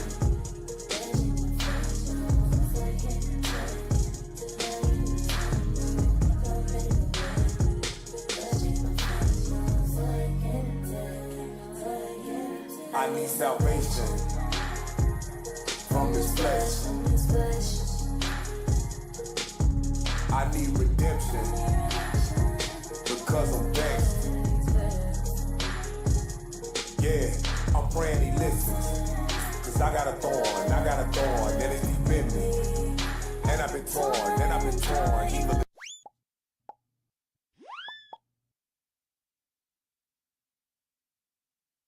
IUIC Boom Cards are fun, interactive digital activity quiz cards for children ages 2 through 10. Our Boom Cards offer an educational product that is the first of its kind. We have decks in English and Spanish, tailor-made for young Israelites to learn our history and commandments. You can use them in your homeschool classroom and after-school assignments, or even on the go. The intuitive, easy-to-maneuver digital learning features found on our boom cards are self-correcting, allowing children to learn without their parents' help. Anytime you have an internet connection, you can fill your child's idle time with profitable and true biblical teaching. You can access IUIC boom cards on any mobile device or computer at www.boomlearning.com/author/IUIC. You can also download the Boom Cards app on the Apple App Store, Google Play Store, or even on your Kindle. Righteous digital activities and study tools for your children are now available through IUIC Boom Cards.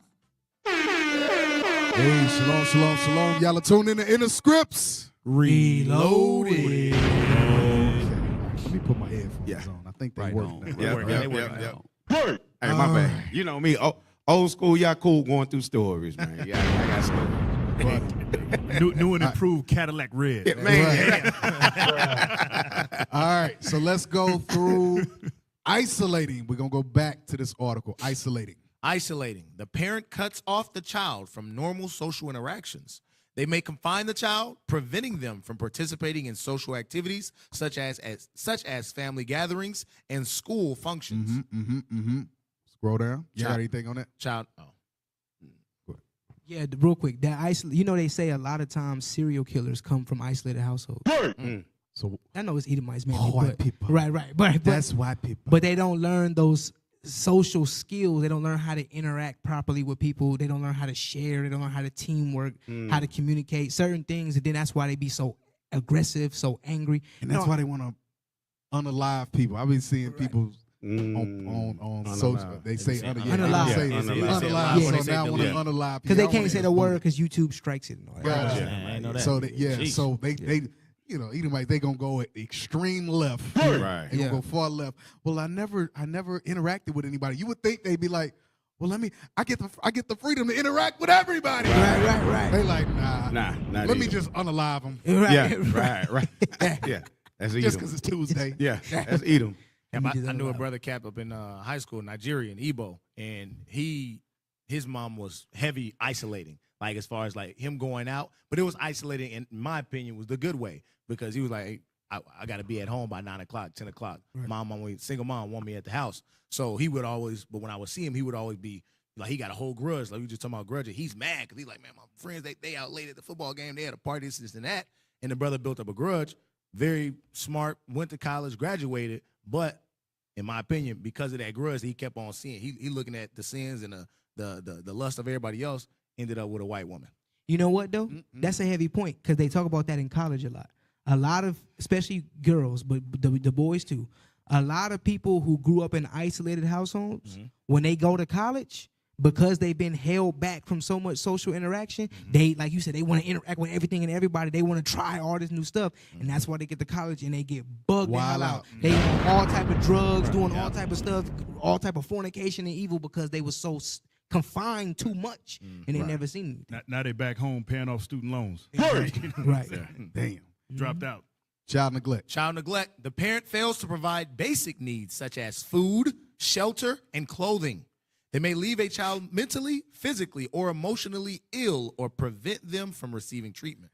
And you get that a lot. You see some of these judges or some of these celebrities, judges, stuff like that, where they came from nothing. Remember the character Will Smith played? Pursuit of Happiness? Yeah, on Pursuit of Happiness. What's the brothers? Is it William something William? Y'all throw it in the comments if y'all know what the brother's name is. He was a brother out of Chicago, right? Help us out. Real life story. Yes, it was a real life story, Pursuit of Happiness, and he was with his son. They growing up in public in train bathrooms, train station bathrooms. Right. He's trying to get a job. His what's the dude's name? God dog. Put it in the comments. Y'all help me out, man. AB, y'all somebody help me out, please.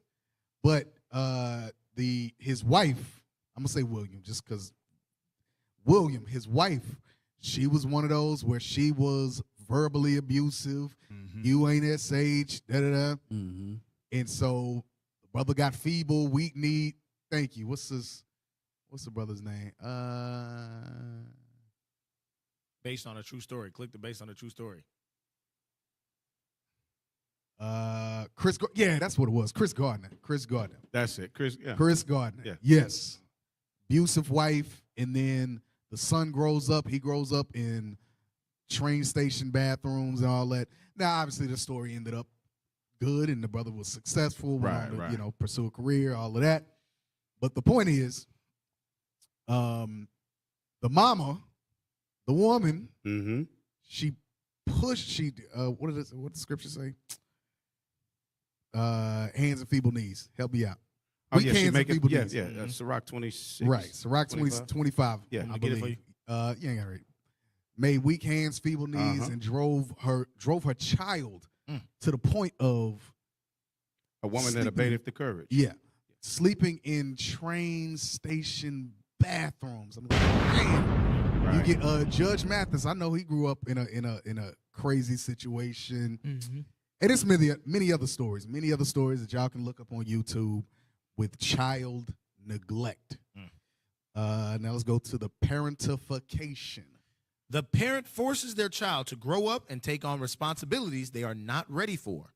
The child is criticized and punished for their age-appropriate behavior if they do not meet these expectations. All right, what y'all got on that? So there's actually a term that was used to identify this, but they used the term to nice it up or to dumb it down, whichever way you want to say it. It was called latchkey kid. Latchkey children are products of parentification. Because I know many children out of my neighborhood, again, at a time where because the father and the mother both had to work, or either the father wasn't at home and he was doing nothing, so the mother was the one providing. In first, second, third grade, as early as that, these kids were going home and having to provide their own meals. You know what I mean? They were told, lock the door, don't answer the phone. They were given money to go down to the shopping center, to the corner store, to do the grocery shopping for themselves because mama was at work. She couldn't do it. And her mind was always that somebody would watch out for them or whatever. But I saw this a lot in the 70s. And the way that you know that it really affected us is because we did not see it with Edomite children in that same way. I'm sure there were some latchkey kids amongst them, but I saw a huge community of children that were latchkey kids because daddy was going on some BS and mama had to work. And this young boy, 6, 7, 8 years old, had to learn to boil water, to cook rice, weenies, whatever, to feed himself. Yeah, I saw that a lot. That story is more common than you think in the black community. Yes. In the white communities, like you said, you alluded to, that's usually in the trailer parks. You see what I'm saying? Right. But let me get that in Lamentations 4 and 3, because it go back to the woman. In most cases, 90% of the time, this is going back to the woman, right? This is what the Most High said about it in Lamentations chapter 4 and verse 3. The book of Lamentations, chapter 4 and verse 3. Even the sea monsters draw out the breast. They give suck to their young ones. The daughter of my people is become cruel like the ostriches in the wilderness. The Most High is comparing the black woman, Hispanic Native American woman, to worse than a sea monster. He's comparing it to an ostrich. He say even sea monsters nurture their kids. But our people, we find it so hard to do.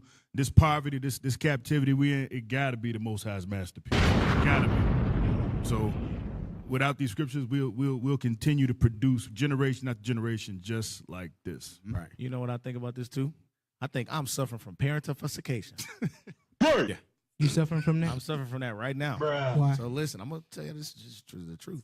So 30 years old, all praise to the Most High. Got a wife and 2 kids.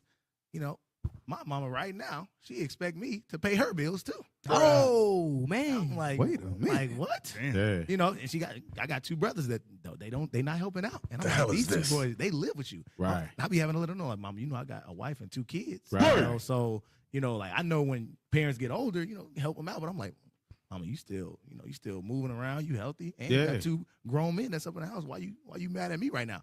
I'm suffering from parentification. Hey, I know of a situation where Real a mother had made her son get a job at a young 13, 14 years old and pay significant bills in the house. Now, I'm not saying that as young men they shouldn't learn, how to work and responsibilities, take care of things like that. Personally, I think you probably learn that better by seeing a father do it and having to do it at 13 years old. But the situation that it created, although it might look like on paper, oh, he's learning certain responsibilities, it created a situation where he was tied to her. Yeah. To where when he grew up to become an adult, he never knew how to live on his own. He never knew how to take care of himself. He couldn't provide for another woman and as a wife and a kid and so on and so forth, or kids and so on and so forth in the family, because he was so stuck to her. Yeah. He always taking care of her, paying her bill, mama this, mama that. Yeah. His life ended up dwindling away. You know? I'll tell you another side of it that I saw. Mothers, because again, in my era, I keep going back to my era because most of y'all won't understand. But it was very common in my era for a household to have 4, 5, 6 kids. Parents had more kids in the 70s, right? So when that dynamic happened of a dad not being there or the mother not being there or whichever, it usually fell on the oldest or the oldest couple of children to raise the younger children. So not only are they having to learn to cook for themselves, they're having to learn to actually cook for brothers and sisters. They're changing diapers. You know what I mean? Like they're actually literally running the house at 10, 11 years old while mama is off trying to provide or daddy, you know what I mean? Or doing, and it causes, I know a lot of people that built up a resentment for children, did not want to have kids because they spent their early years dealing with kids, dealing with their mama's kids. And even though it was brothers or sisters, and they never got a chance to build that brother-sister relationship, they've been parents. Yeah, I've been your parent the whole time. I can see them resenting other kids their age that aren't dealing with those at Yes, all. So that too. Jealousy, envy. And when you think about, because I know we had brought up Dwayne Wade's son earlier, but I remember in looking at some documentaries on Dwayne Wade, and his sister was actually the one that raised him. Right. So you look at how he Right. turned out and how his son turning out. You seeing like, okay, is this the way this thing's supposed to be? Right. Or because this thing could have had been done better. You know, so it's you put a lot of responsibility on a teenager or a young woman or a young man trying to raise children because you couldn't pick a good man. Right. Now you got to be out here going to work, because if you don't go to work, you can't pay these bills. These kids can't eat. You can't take the kids to work. So now they got to be at home by themselves. Lock the door, don't let nobody in. And I told you I don't want nobody in my house. That's how I used to go. Everybody know the story. Esau's video games help fill the void of the missing father or missing mother. And a lot of kids, you have grown men, 40, 30, 50 years old, they play video games all day because that's all they knew growing up. Damn.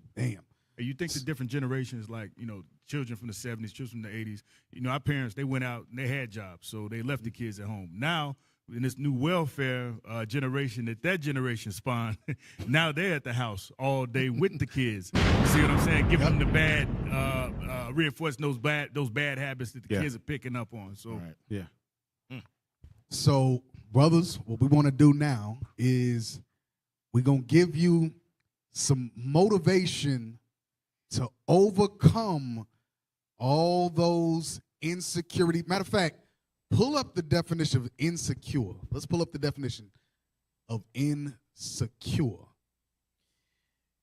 Go to 2 Corinthians chapter 5, verse 17. Like I said, we don't really need to go deep with brothers. Right. Because for the most part, especially brothers that are trying to get their mind right, get their spirit right, overcome all those insecurities of life that they grew up with, whether they were neglected, if it was verbal abuse, if they were exploited, or whatever the case is. It don't take much for us to really just overcome that SH and get to the next level. Right. That's right. So insecure. Let's look at B. Definition 1B. Oh, yeah, let's look at one. Look at one. 1A. Or you want A? Yeah, or- 1A. Deficient in assurance, beset by fear and anxiety. So the fear and anxiety is the verbal abuse. It could have been physical abuse. Give me some. You could have been terrorized. Go ahead. B, not highly stable or well adjusted. So amongst blacks and Hispanics, there is no stability amongst the households. At all. That's why this brother that's a boxer, he got a girlfriend, 6 Yes. kids. He didn't grow up in a stable home Right. with a husband seeing his father, wife seeing his father. He didn't see that. Right. Go ahead. Definition 2, not confident or sure. Not confident or sure of yourself. So you walk around like this. You walk around very Yes. unsure of yourself. Yes. You're very mealy-mouthed. Yes. Go ahead. Definition 3, not adequately guarded or sustained, unsafe. Unsafe. Go ahead. Not 4, not firmly fastened or fixed, shaky. You shaky. You toss to and fro here and there, whether it's job, whether it's religion, whether it's relationships. You can't get married. That's why you got 3 or 4 baby mamas. Go ahead. Definition 5, unable to reliably afford or access what is needed to meet one's basic needs. Read the example of that. Families that are housing insecure, that are at risk of losing their housing. And you see that a lot. You mentioned about the what did you just mention? The welfare generation. The welfare generation. So you always feel like you're at risk. How many times have I heard brothers say, well, mama, you know, she was paycheck to paycheck, and we was always getting put out. Right. We was from house to home, and we was from home to house, and we ain't had a pot to piss in or a window to throw it out of. That's the insecurity that you see in number 5. So you know something, Cap? I think the alter ego that's created by these insecurities, that's why you see us with all the bling bling, you know, the Jordans. Everybody got to dress like, you know, dress right, because for so long they all of these insecurities was precipitated by lack, you know. So you went for so long not having nothing. Now when you have the opportunity to get something, you go overboard. Yes. You know, Israel, we're going to go above and beyond the Call of Duty. Do the most. Yes, we're going to do the most. Now read this real quick. 2 Corinthians 5:17. The book of 2 Corinthians, chapter 5 and verse 17. Therefore, if any man be in Christ, he is a new creature. So if you are in the process of repentance, you know that you're an Israelite of the tribe of Judah. That's right. Or Benjamin or Levi or Ephraim or Gad, you know. Or Gad. Or Gad. Or Gad. It says you're a new creature, meaning you are a new creation. You are a new man. I don't care what your mama said about you. Right. I don't care if she said your daddy wasn't no good. You weren't going to be nothing like your daddy. Right. You look just like your daddy. I don't care if she said that. Christ said you a new creature. Come on. Old things are passed away. So all of those insecurities, all that unshakiness, go back to the definition. You being unshaky, unstable, not confident, unsure of yourself. You feeling inadequate and you're guarded. You are firm. You're not firmly fastened. You're not fixed. You're unable to rely on affordable housing. That's some of you brothers that live with your wife. Right. She don't live with you. You live with her. Live with her. Right. You can barely hold a job. You are still dealing with the insecurities of life. That's right. You're still dealing with that. And if you say that you're in Christ, you say that you're a repentant Israelite, you're in the process of repentance. Christ said that you are a new creature. That's right. Old things are passed away. Come on. Behold, all things are become new. So now you got to work on sustaining yourself. You got to work on being confident and sure of yourself. You got to work on being firm, fastened, and fixed, not being shaky. Scroll up. You got to work on being stable. You got to work on being well adjusted in life. Right. That means holding a job, having a trade, having a skill, something that you can add to the nation. Yes. Something that the nation can benefit from. Yes. You got to work on not being deficient in assurance, not being set in fear and anxiety. That's what you got to work on. That's the newness. You know, it's crazy because looking at that, there are those brothers who would believe, because I'm going to deal with the proving process. There are those brothers who would believe that that's leadership trying to lord over them. When the reality is that leadership is saying, bro, you are living an insecure life still. We're trying to help you build yourself into a point of being secure. Because then when you get that woman, she going to have her insecurities. And guess what? You're going to have to be strong enough or far enough away from your insecurities to be able to help build her out of her insecurities. Brothers think that you're just trying to stop them from getting married. It's like, no, I'm trying to stop you from jumping off a goddamn cliff with no parachute. That's what I'm trying to do. Hey, but you know something? A quick fix, like you say, gainfully employed. You know how good you feel when you get a paycheck. Right. You actually, it's you don't pay what you don't owe what you make. You know what I'm saying? That's brothers when they get jobs, brothers that are employed, brothers who can supply for the household. those the brothers that do have a better sense of confidence, and it tells in they walk. You know, when my money jacked up, my face jacked up. Yeah. You know what I'm saying? Yeah. So Man, think and about it- that. yeah, and that's real. Yeah. So now let's hear from our leadership on how we need to move and conduct ourselves as men from day to day, month to month, year to year. Play that. Man you are today. Brothers, the man you are today should not be the same man tomorrow. That shouldn't be the same man you are tomorrow. If you are in this truth and you are not growing, guess what, brothers? You are stagnant. No, you become stunned. Why am I stunned? Why am I not growing? I feel like I ain't growing. I'm the same place I was last year. What's going on, brother? You are comfortable. That ye may grow thereby. That you may grow thereby. This truth is about growth. I want you brothers to understand that. So all of us should have that state of mind. We all must try to push beyond our limit. The same man you are last year should not be the same man you are this year. You understand? Last year I was Deacon Malachiah. This year I'm Deacon Malafire. That's right. More fire. Hey, and the whole room exploded. I'm saying, Yeah, the whole room exploded. Because he's living. Yes, that's right. What he said, what he imparted in us. Yes, he lived it. He's living it. Yes. Last year he was Deacon Malachi. Yes. A year later he's Deacon Malafire. And you can see it. And you can see Yes. it. You hear it in his teaching. I don't know, Yes. brothers and sisters. Y'all got to make sure y'all are tuning into Ravening Wolves on Sundays because you hear the Right. growth.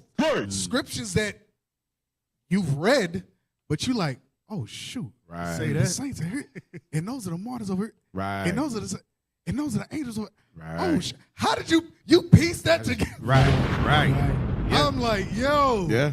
But that's the growth. So I'm not talking about you going into the dark sayings tomorrow or next week or next month. Right. What we're talking about is you got to start on a basic level because before he went to Deacon Malafire mode, he always talks about he had to fix his marriage when he first came in and he was learning right up under Bishop. He talked about, I was arguing with my wife. I was fighting with my wife. Now I ain't arguing with no woman. Right. I ain't arguing with no woman. There's levels to this thing, man. Yes. It's levels to growth. Levels to it. Hey, Cap, another thing too, he said, I remember sitting in this class. This class was so heavy, but it was one phrase that he said in this video that he kept saying in the class. For those of us who sat in it, was push beyond your limits. And we talked about these insecurities. We talked about some of the emotional hangups, the mental hangups that come from the abuse that we went through as children or various different things that we went through. You know, in order to grow, you have to push beyond your limit of your own mind. Yes. Because a lot of times we put limitations on ourselves because of the comments of you ain't ish, you ain't gonna be ish, you never da. We put these limitations in our own brain of what we can do. Right. We had second guess ourselves. We had doubt ourselves. Oh, well, no, I can't do that because it's a subconscious thing that you telling yourself you can't do something. Right. So no, God said in Psalms 82:6, we don't have to read it. He said, I have said ye are gods. That's right. When you are a God, that means you have the ability to create. That means you have the ability to execute. That means you have the ability to bring a goal into completion in reality. So you have to think within yourself, I am a God. I got to stop limiting myself on the things I can accomplish and put forth the work to accomplish those things. That sounded like Les Brown, man. Pull this up. Pull this up. So I was in a circle. I was talking to brothers, and I just kept replaying what Deacon Malafire said in that at men's conference. And something that I thought about is our limits are within us. Yes. We can say, oh, well, my mama told me I wasn't this, my daddy wasn't there, my grandmama this, my kids that. And we point at everybody else as limitations for us. Yes. Your limits are within you. Yes. You got to figure out within yourself. That's why the scripture says, Psalms 4:4, to commune with your own heart upon your bed. Right. You got it, and that's what Paul got it from in 2 Corinthians 13:5 about examining yourself. You got to figure out how to push past your limits. Yes. The limits that are within you. Yes. Even if you got how many? Well, I know I've seen on social media. I see men that ain't got no legs or they're in wheelchairs, but they jack the hell up. They push past the limitation that 99% of us would have and say, "Oh, well, my legs don't work, so I can't be fit." Yeah. That's a limit that you have within your own mind. Yes, right. Because it's a lot of brothers with both legs that work very well. Right. Hey, I got another story, and I'm gonna make it quick. Yeah, they want to try to walk back. That a fact. Yeah. I'm gonna make it quick. Grew up with a guy across the street named Michael Jackson. Mike was about 15 years older than me. Mike got hit by a car playing in the street. It jacked his whole backbone up. He was never able to walk again. But Mike, when he became a teenager, he began lifting weights. By the time Mike hit his 20s, Mike was able to walk strictly on crutches. His legs would not handle him, but he refused to sit in that wheelchair all day anymore. So Mike walked on his crutches with his arms, all his body weight. Damn, on his arms. That's a strong this is how, goal. Yes, this is how Mike walked, on his crutches in the hood. You would rarely see Mike in his wheelchair. And I had crutches. I had knee surgery. I had knee surgeries on both Yeah. knees. I know what crutches. I Right. couldn't do that all day. Right. Oh, He's man. strong in them up. Yeah, Hey, Mike was huge. His legs could not hold him up. So, he might use them to balance a little bit, but all of his walking was on them crutches, and that's how he walked. But think about what we doing right now. Damn, he must be. Wow, that's a limit with it. He We pushed it. limited our own Yes. damn mind. Yes. Why are we not saying, "Oh, yo, all praise to the Most"? Yo, that's dope, man. That's great. Yeah. We like, oh, I can't do it. Damn, you. Yes. We limited our own selves on the show. I'm embarrassed. Right. Yeah. I'm embarrassed. The hell is this? But those are habits that we got to break. Yes, right. We got to break those habits. Those are the limits. So we ain't perfect. We telling y'all we got to figure it out ourselves. Hey, Cap, just to piggyback off of that story he just said. Y'all know y'all ain't eating pork when y'all say Right. Yeah. I'm in the midst of very petty officers over there. So you got to be very mindful of your speech. Crazy. Yeah. So now I forgot my thought. Forget about it. Go to the next video. Play that. Blacks. Developing nothing more practical than developing a vision. It's not some pie in the sky exercise. It's without a vision, you're chaotic and fragmented and hopeless and disappointed, and someone can stop you just by putting up a single obstacle. You're a house divided amongst itself.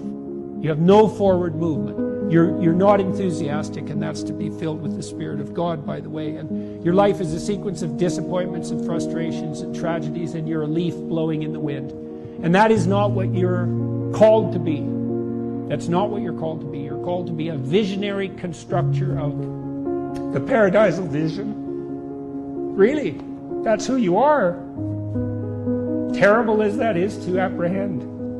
We already will lose everything we have to lose. Yeah. Right? We're all in this game, man. So there's, whether you want it to be this way or not, you are betting everything on your life. There is nothing. So the point in that one is vision.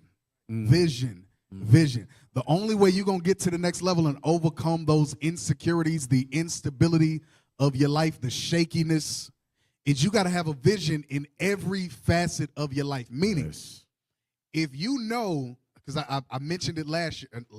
I mentioned it last week, just about basic things dealing with your posture.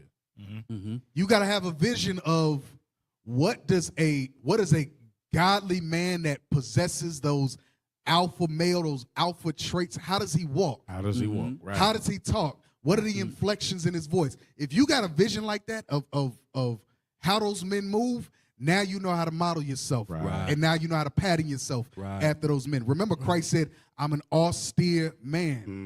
So it's like, okay, what does that look like? Okay, now I gotta be around Bishop. Now I gotta be around the deacons. Now I gotta be around the captains to see how they move. Right. So now you gotta travel. So that means you gotta get out of your comfort zone of your front porch. That's right. Right. Hey, that's what it's real quick. And That's real quick, because we long time. Go ahead. That's why the scriptures say, "What there is no vision, the people perish." Yes. Because like he said, you become a weed shaking in the wind. You just nobody can. I mean, everybody can stop you with one little simple thing. Right. You have no plan, no nothing you are subscribed to reach, and that's why you just wither away and perish. Exactly. So all I was gonna say prior to that video right there, but even going to that, I know an officer, a mighty officer, teaching in this truth right now, could not read until he encountered the truth and started reading the Bible. The Bible taught him how to read. Damn. All praise to the Most High. That's the power of the Most High in Yes. this Bible right here. That's the power of vision. This is where I am now. This is where I'm trying to. This is where I need to get to. Right. This is where I must get to. Right. And then you line out the steps from there. You get counsel about it. Yes, there's going to be bumps in the road, but nobody's going to have a hand in your face to stop you at every little point because you got a vision. Right. Now go to this next one. You have to have thick skin to get better. You have to call yourself out if you're fat and you're fucked up. And a lot of people don't want to go there. They don't want to talk about their childhood. They don't want to talk about their past. They want to get to the root of the problems, and then they go, why am I not getting better? Because there's a lot of shit in there you haven't dealt with, brother. You know, people go to the gym, like for instance, these people go to the gym, they get big, they get jacked, they can run fast, all that shit. But the only thing they're doing is they're coding over the mind. All you're doing is building a bigger, stronger quitter. Your mind hasn't gotten any stronger because you haven't gone back in there and dealt with shit. So the second adversity comes, like, my God, I'm so fucking fit. What's wrong? Your mind is still soft. This is a lifestyle. You can't temporarily dive into it, sample it out, and roll out. This is something, man, that you have to acquire as a part of your everyday grind. That's why the scriptures talks about being renewed in the spirit of your mind. That's right. Your mind has to become calloused to adversity. Your mind, because remember the scripture says bodily exercise profited little.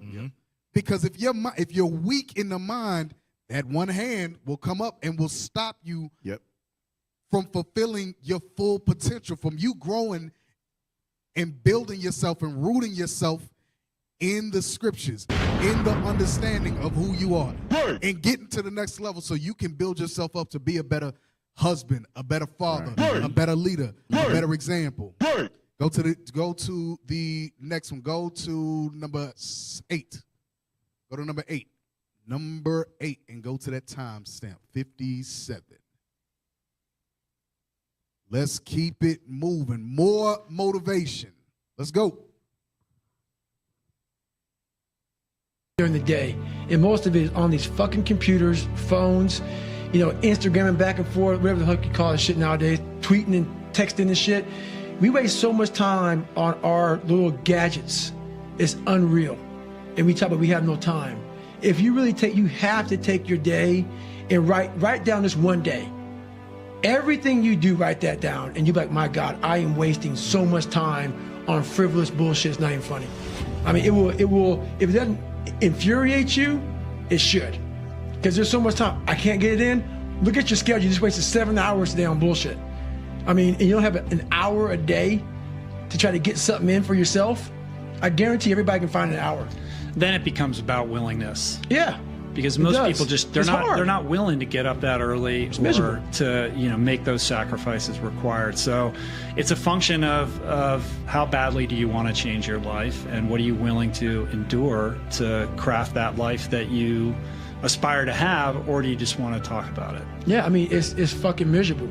It is miserable. I mean, to get up every day or 5 days a week, whatever, when it's snowing, shiny, not shiny, not comfortable, and to go in the gym and work out when you don't want to go to the gym, it is not fun. Yes, and we want it very fast.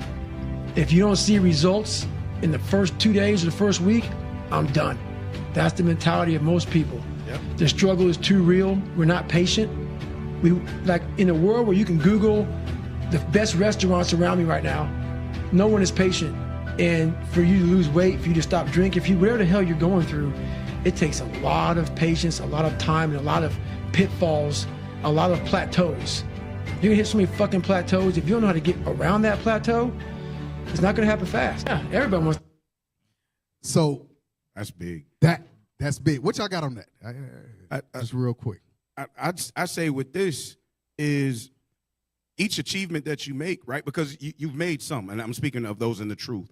You've made some because you've put away things. You're keeping the Sabbath day. You put away pork. You're not having sex outside of marriage, so forth and so on, right? But I think, too, a lot of times in the world, I noticed with the insecurities, when you overcame something, you celebrated so effing hard that you never made it to the next wall to knock down. And that's a problem. And he's, that's what he's saying. You have to keep pushing. And one thing he said that it goes back to, you got to, as a man, you got to put yourself through some hard SH. I challenge you, brothers, and next week, Lord's Will Life Lasts, I want y'all to put in the comments, or you can call in. What are you willing to do to put yourself through some hard SH? Is it you gonna go on you gonna sign up for a 3K? Talk about a run, or a 5K or whatever, or 10K, hell, I don't know.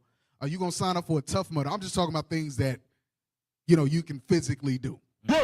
Are you going to wake up early for the next 30, 25 days, 24 days, because you got the Sabbath?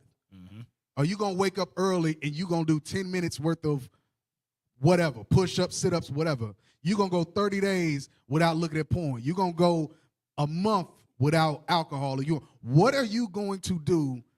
What do you know is a limitation for you, and what are you going to do to push past it? What are you going to do to get yourself out of your comfort zone? Brothers, I'm telling you now, I'm going to say this too. There are some that do not want to be uncomfortable. I'm talking about the truth now. That don't want to be uncomfortable. They like being comfortable. They like sealed houses.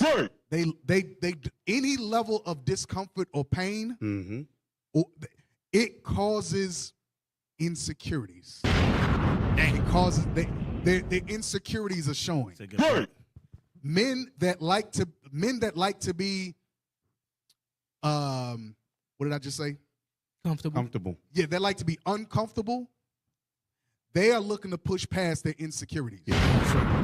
Whether it's fear, anxiety, doubt, or whatever. Well, maybe we won't finish. Maybe I won't get past it. Maybe I won't. Those are the insecure. You have to put yourself in tough, difficult situations to build a mental callus. Cap, you said some heavy stuff, Cap. People fear failure. People don't want to fail. It causes them the analysis of paralysis. They'll see that line in the street and agree with them, right? But you got some people that's going to do this right here. Give me Sirach 24:9. Real quick. So we're going to go through the Bible and say, yeah, go ahead. I'll read it myself. The book of Sirach, chapter 24 and verse 9. He created me from the beginning. Like Jacob said earlier, he says, we're created gods. Psalms 82:6. Read. Before the world, and I shall never fail. I will do what? I shall never fail. Because guess what? We gods, and we created from God. That's so guess what? We have the ability to create and not fail. So don't give in to us. Don't give in to that failure, that weak-minded, weak nature. That's it. Put off now the weak nature. Go to number 9. Let's go. Y'all should already have it queued up. Let's go. Let's go. Let's go. Bring it on. Oh, God. Y'all got They're it, baby. literally Almost. Y'all got it, But baby. what you were saying, a lot of people don't go that way because there's fire on one side and water on the other That's one. it. Right. That's it. And they so busy thinking that they're gonna slip off of that narrow road that they decide not to walk on that narrow road. They just go for the wide road. Because the narrow road is tough. Yes. It's difficult. Play that. How the hell do you do this shit every fucking day? I said, I don't negotiate with myself. Most of us come out here, we explain away why we can't do shit, and we stick in this negotiation process in our mind. You can't negotiate these things. They're definites. Stay hard. You negotiate with yourself why you can't do something, as opposed to negotiating with yourself, figuring out how can I push past this. Okay, I don't have time. Well, what can I eliminate out of my day to make time for certain things? That's right. You're always negotiating with yourself why you can't do something. That's why you're still fat. Right. That's why you're still an alcoholic. That's why you still are an absentee father in the home, because you always negotiate with yourself why you can't do something. Go to the next one. It's all in order. So basically, you got to get out your own head. Say it again. Get out your own head. Get out your own head. Come on. You thought you was just going to have a dream and a goal, and you was just going to wake up and just walk into the sunset. You're like, dream, boom. It don't work like that. You have a dream, and then life punks you. Life punks you and say, do you really want this? I'm gonna give your wife MS. Do you really want this? You gonna lose friends. Do you really want this? Cousins gonna abandon you. People that you used to be like this with gonna think you bougie and don't wanna deal with you. It's a part of it, but I paid too much. And so I'm telling y'all, you have come too far to quit now. You have invested too much to quit now. You have lost too much to quit now. Get a reward for your pain. Don't cry about it. Don't whine about it. Get a reward for it. That goes back to the narrow road that you just said. Get a reward for your pain. That's right. That's what, right. What he was talking, I immediately went to, you're going to lose houses, Yes. mothers, Right. fathers. Yes. You're going to lose cousins and them that you was cool with. Right. But at least get a reward for it. Right, yeah. At least get immortality out of it. That's right. That's right. Hey, Cap, At least see the kingdom. Go ahead. Right. Real quick, to your point about how you were saying trying something hard. I read an article that said the way you overcome depression, the way you overcome insecurities, things like that, is by creating small wins for yourself. Yes. So to your point about, okay, let's say you try 7 days of raw food.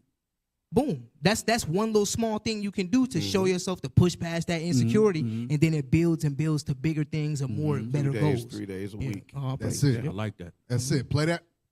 Do what you hate to do, but do it like you love it. People who train every day don't want to train every day. They are not motivated to train every day. They are something else. Motivation is the wrong word. They are not motivated. They are disciplined. Andrew, disciplined. The person who goes to the gym every single day, regardless of how they feel, will always beat the person who goes to the gym when they feel like going to the gym. Motivation is a feeling that comes and goes, and it doesn't matter whether it's there or not. Discipline is infinitely more important. So no matter how you feel, Discipline, brothers. Discipline. Yes. Wisdom of Solomon 1. Discipline. We don't got to get it, but discipline yourselves. Discipline your mind. Discipline your spirit. Yes. To overcome your sins, whatever those insecurities are. If it's porn, overcome it. Right. Don't negotiate just with yourself of why you keep giving into it. Oh, well, I'm single. I don't have a wife. I don't have a rib. So that's why you're negotiating with yourself. Don't negotiate with yourself. Right. Bishop said it. Yeah. I'm not always motivated, but I'm always disciplined. Bishop said it. So instead of negotiating with yourself, don't negotiate, put God's laws up there. That's right. Instead of you being up there with your thoughts, put God. Remember Deacon Laba said, don't think. Let the Bible think. Let us think for you. Don't Tell you yourself, think. shut You know what I up. mean? Let God's laws. In other words, let God's laws do all the thinking. Yes. So now, no. I don't think that was the next one. Go to number 10. That was number 10. Yeah, now let's go to this one. In the scientific and academic literature. Millennials are the first generation that we could really test what would happen when young kids got their hands on internet porn. Do you know how that affects individuals, men, as far as testosterone? I think there's long-term disadvantages, correct? Absolutely. And I think this conversation is now finally starting to emerge in the scientific and academic literature with no judgment whatsoever. What I do is I look at things through the lens of biology, knowing what we know about testosterone and dopamine and all these things, and ask, what is pornography doing to the brain? First of all, it's triggering the release of dopamine and in the short term testosterone by the observation of sex, not actually engaging in human contact. Think about the young brain being significantly more plastic and willing to rewire than the adult brain. And that person is getting dopamine and testosterone increases by observing sex and not actually by engaging in human contact. So that's concerning. It should come as no surprise that a lot of these people have trouble with romantic interactions when they do happen. Dopamine seeking is what triggers the increase in testosterone, but as we just talked about it, with repeated dopamine seeking or triggering of dopamine release, it starts getting diminished. So pretty soon that behavior is not causing the release of testosterone. Now people are just doing it compulsively to try and get some little droplet of dopamine out of their brain. I personally think that porn and the availability of porn is a real detriment, especially to the developing brain. It's also anxiety-less compared to dating and relationships where people are vulnerable on both sides and have to negotiate things like, consent and timing and, and communication and all the things that are really hard to do, but are essential to do. That's key. Pornography is a serious issue because of the way that it taps into these very primitive systems. It's as serious in my mind as some of the other drugs of abuse. Millennials are the first. So your porn addiction is stopping you from pushing past all the other insecurities. Matter of fact, it is empowering all those, it gives power to all those other insecurities in your life. So now you can't have a halfway decent relationship.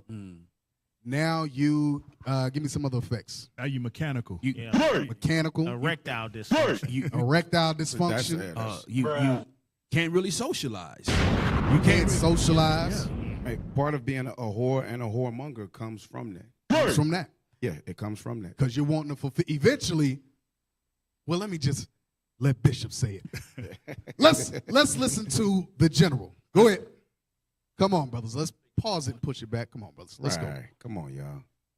Y'all gotta finish out strong, brothers. Volume, please.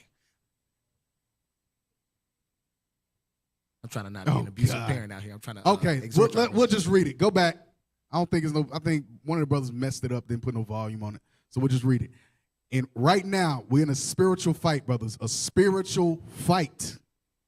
And things that happen in the spirit realm will eventually manifest in the physical world. Things you struggle with in the spirit, if you cannot conquer that, eventually will manifest in the physical realm.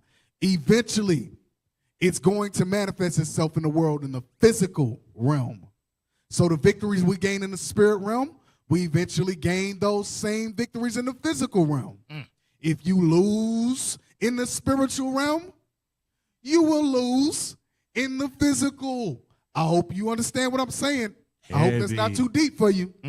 So if you lose the battle of porn, procrastination, laziness, slothfulness, if you lose that in the spirit, it manifests itself in the physical. Right. That's why you got to transform your mind first and foremost. Push past your limits. Have a serious sit down. Have a serious conversation with yourself. Commune with your own heart upon your bed, brothers. All right? That's why those insecurities manifest into degenerate behavior. Yes. Yeah. Absolutely. And it will show on your countenance. It will show in your posture and on your face. Yes. You brothers that slouch, you still switching your hips when you walk, you crossing your legs, sitting down, you doing all that. No. Yep. We're going to fix those insecurities. You got to fix those. You got to want to fix those insecurities. That's right. All right? So, So we closing out. Brothers, let's go. Thank you. So make sure you subscribe and follow IUIC Dallas, Instagram at IUIC Dallas, Facebook at IUIC Dallas, TikTok at IUIC.Dallas, YouTube at IUIC Dallas. You can donate via PayPal to IUIC.Dallas at IsraelUnite.org. Brothers, let's push past our insecurities. And Lord's will, we'll see y'all back here next week. Y'all are tuned in to Inner Scripts. You're listening to Inner Scripts. Reloaded. I think different, I see clear, done hooked up with a brother in, getting built up with no fear. I'm in the streets on a Sabbath day, crying loud, pouring out the sin in a